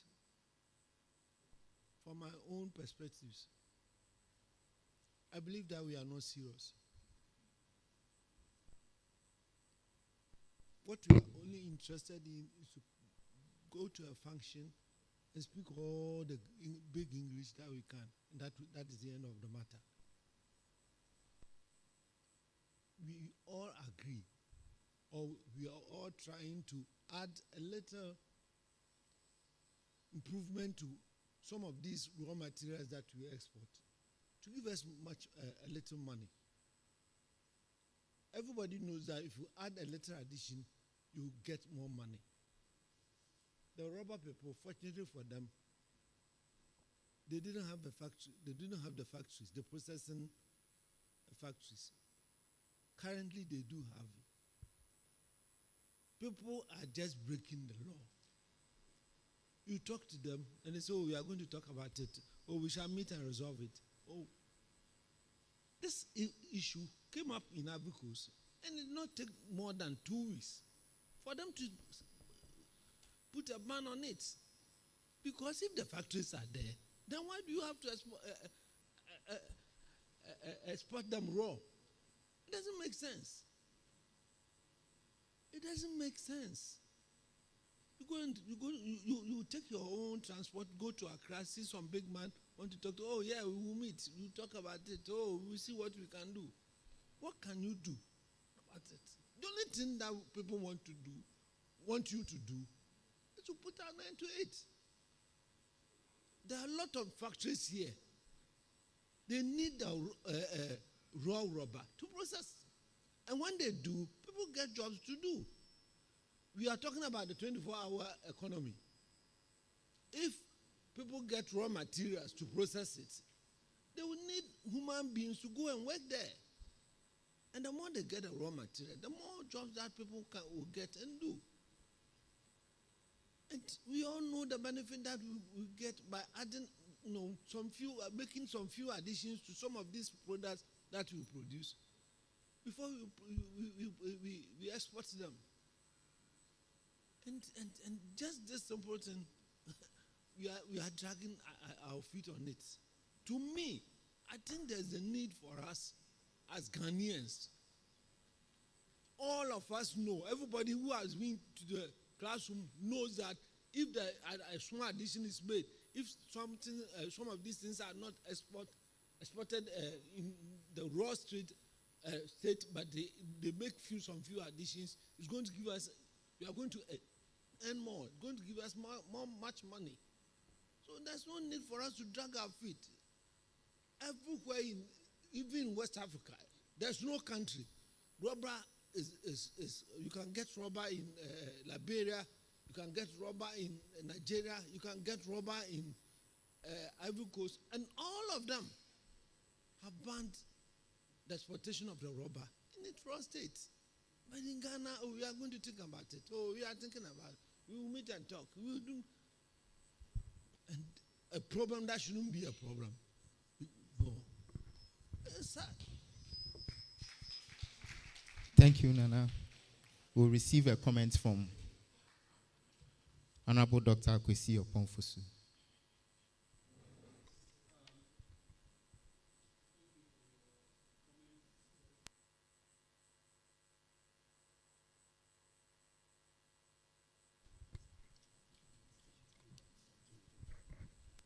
Yes. Let me say that I'm impressed with the insightful comments that have come up during this session. If you recall, in my short statement, I mentioned that it's the communities and the districts that make up a region. So whatever we are discussing, we have to locate the districts as the pivots. Years ago, when I was Minister for Local Government, one of my key and passionate themes was local economic development. And I championed the development of a policy known as the national-led policy. So please look for it. If you Google it, you'll see it. It's shelved. It's something that will help in this process. I also stated this morning that whatever we are doing today is not ending here. It's a process that will take us to where we want to go as a region that is promoting local economic development. Recently, we went on a visit to one city. We went to Miami, and what they are doing there, the city and its departments. And indeed, we were only dealing with the economic development department, and which is in charge of the airport, the Miami International Airport. It's run by the city with the annual revenue of $181 billion. So these are the kind of things we will expect the assemblies to be looking at. How to generate the local economy, create jobs, create wealth, and all that. That should be a focus for MMDAs. So if you pick that policy we did more than 10 years ago, it outlines how the assemblies and traditional authorities and the private sector should work together to create that kind of value addition we are talking about today. As we sit here, we've been having discussions, and we are thinking of how Nananum and the RCC collaborate with GIPC to lead these discussions so that it doesn't just end here. We need to carry it forward. But you need to set up the structures that will kind of foster the kind of ideas and thoughts that are coming up today. So MMDCs, you have a big role to play in this. You need to really engage your stakeholders so that we can make this happen. Thank you very much.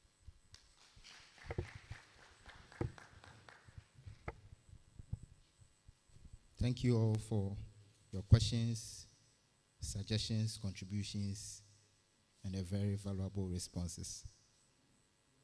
Ladies and gentlemen, may I invite Honorable Fifi Bachman to deliver the closing remarks. Let's receive him with a warm round of applause.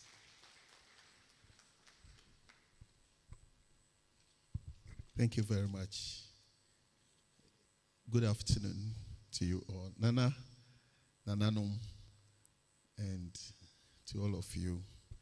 I'm so grateful to be part of this program. And I was leaving when I was informed that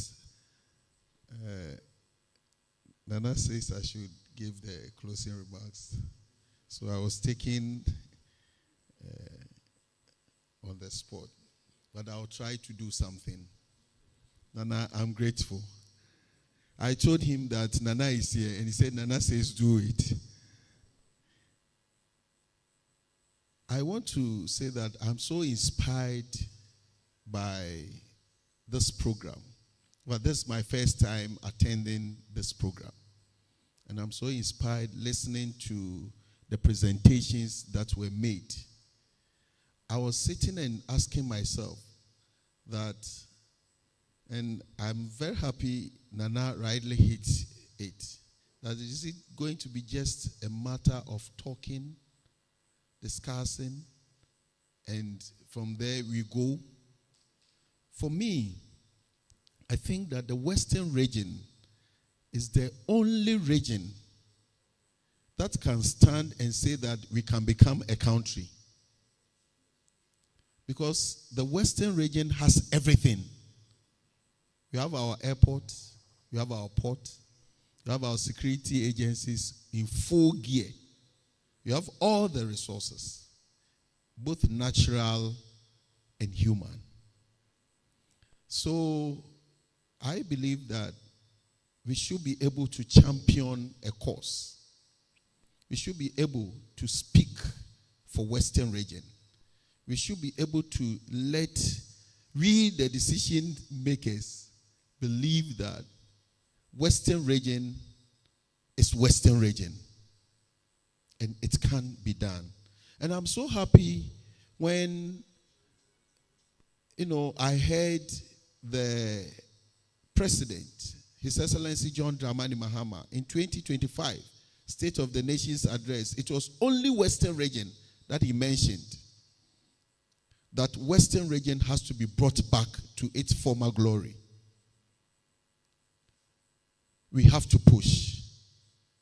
I know the things that he's doing. We have our share of the big push. It's going to happen. In fact, he has promised us that he wants to complete all the uncompleted projects and all the big push projects and all the projects which he calls legacy projects. He wants to complete them before the end of 2027. He has promised us. And we trust him that he's going to do it. We have to give him the necessary push. Nana, can we make a case for Western region?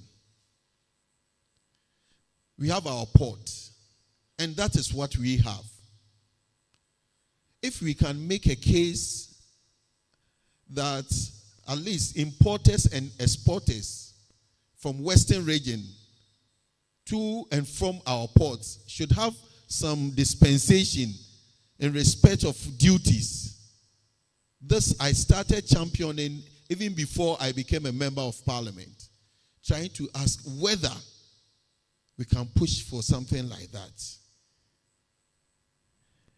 Somebody was talking about the Chinese and the foreigners taking over. In fact, boss, you see your people see them.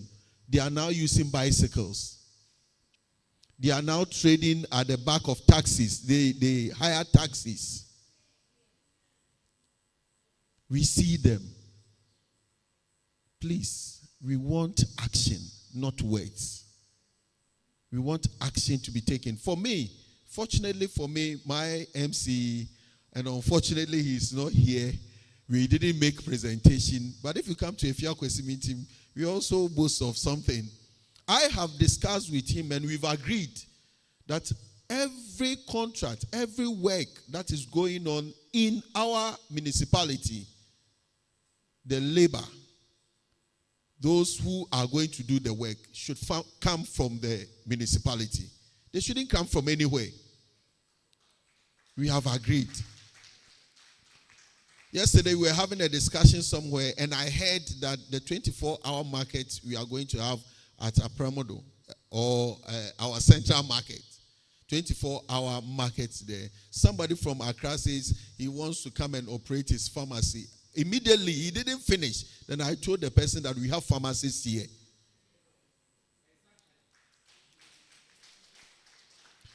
On behalf of the members of parliament, I am the organizer, so I can speak on our behalf. We are ready to support every move. We are ready to speak to power.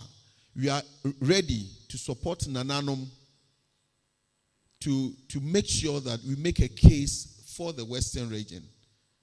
Western is ours. Whether you were born here or not. Me, I'm from Gomobuduata in the central region, but I was born, bred here, so I'm a Westerner. We should make a case. My boss was talking about the Oxford Street replica in the Western region. I have discussed with Kofi Kinata, and we are going to have that street at Anaji. So it's going to be Kinata Street from St. Francis up to Choice Mart. It's going to be launched soonest.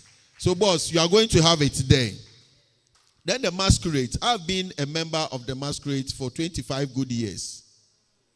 This was my 25th anniversary. We need a total overhaul. people are just making money out of it without letting us have the real impact of the masquerade. We promise you that this year, 2026, we are going to make sure all of you wear some of the costumes. We are going to have it. Then I visited GMC here, and they informed me that they have, for some time now, they've put up a program, presented it to government, the MPP administration, which we are continuing, presented that they don't want to just cut raw materials outside the coast. They have machines which they can turn the raw materials into finished goods. But as Nana asked, what is wrong? Mr. Heritage, His Majesty, His Majesty, please, where are you? I want to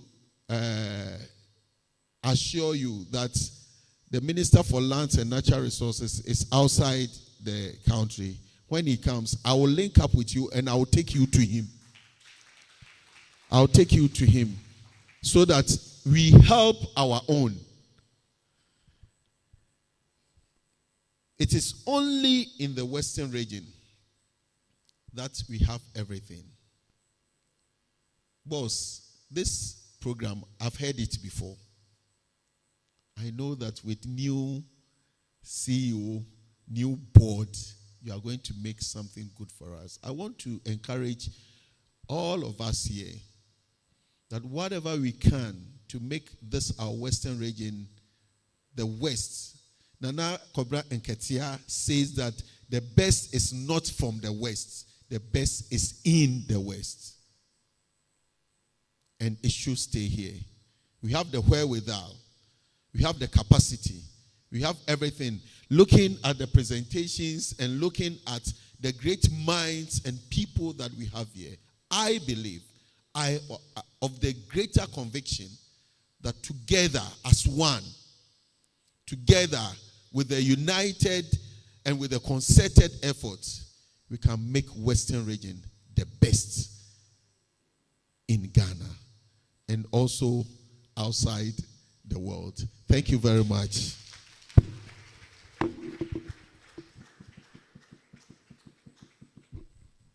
Thank you, Honorable. Let's give the last round of applause. Distinguished guests, this marks the end of today's program. Thank you for your participation and support.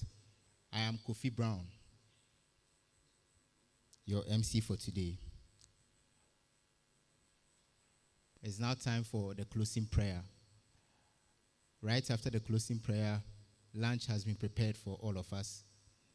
And so lunch will take place at the main hotel, the restaurant at the main hotel. That is the block away from here. And all the dignitaries will be served in the holding room outside of this hall. Please, may I encourage you to network and bond with one another. Shall we invite Celestine Odonko to give us the closing prayer? Let's welcome her with a round of applause. Shall we pray? Our Heavenly Father, we are very grateful for a successful event. We thank you for how far you've brought us. We pray, oh Lord, that all the deliberations we've had today shall be successful and we will make Ghana a great nation and we'll be proud of ourselves wherever we go. This and many other blessings that we ask through your Son, Jesus Christ, with thanksgiving. Amen.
Thank you very much.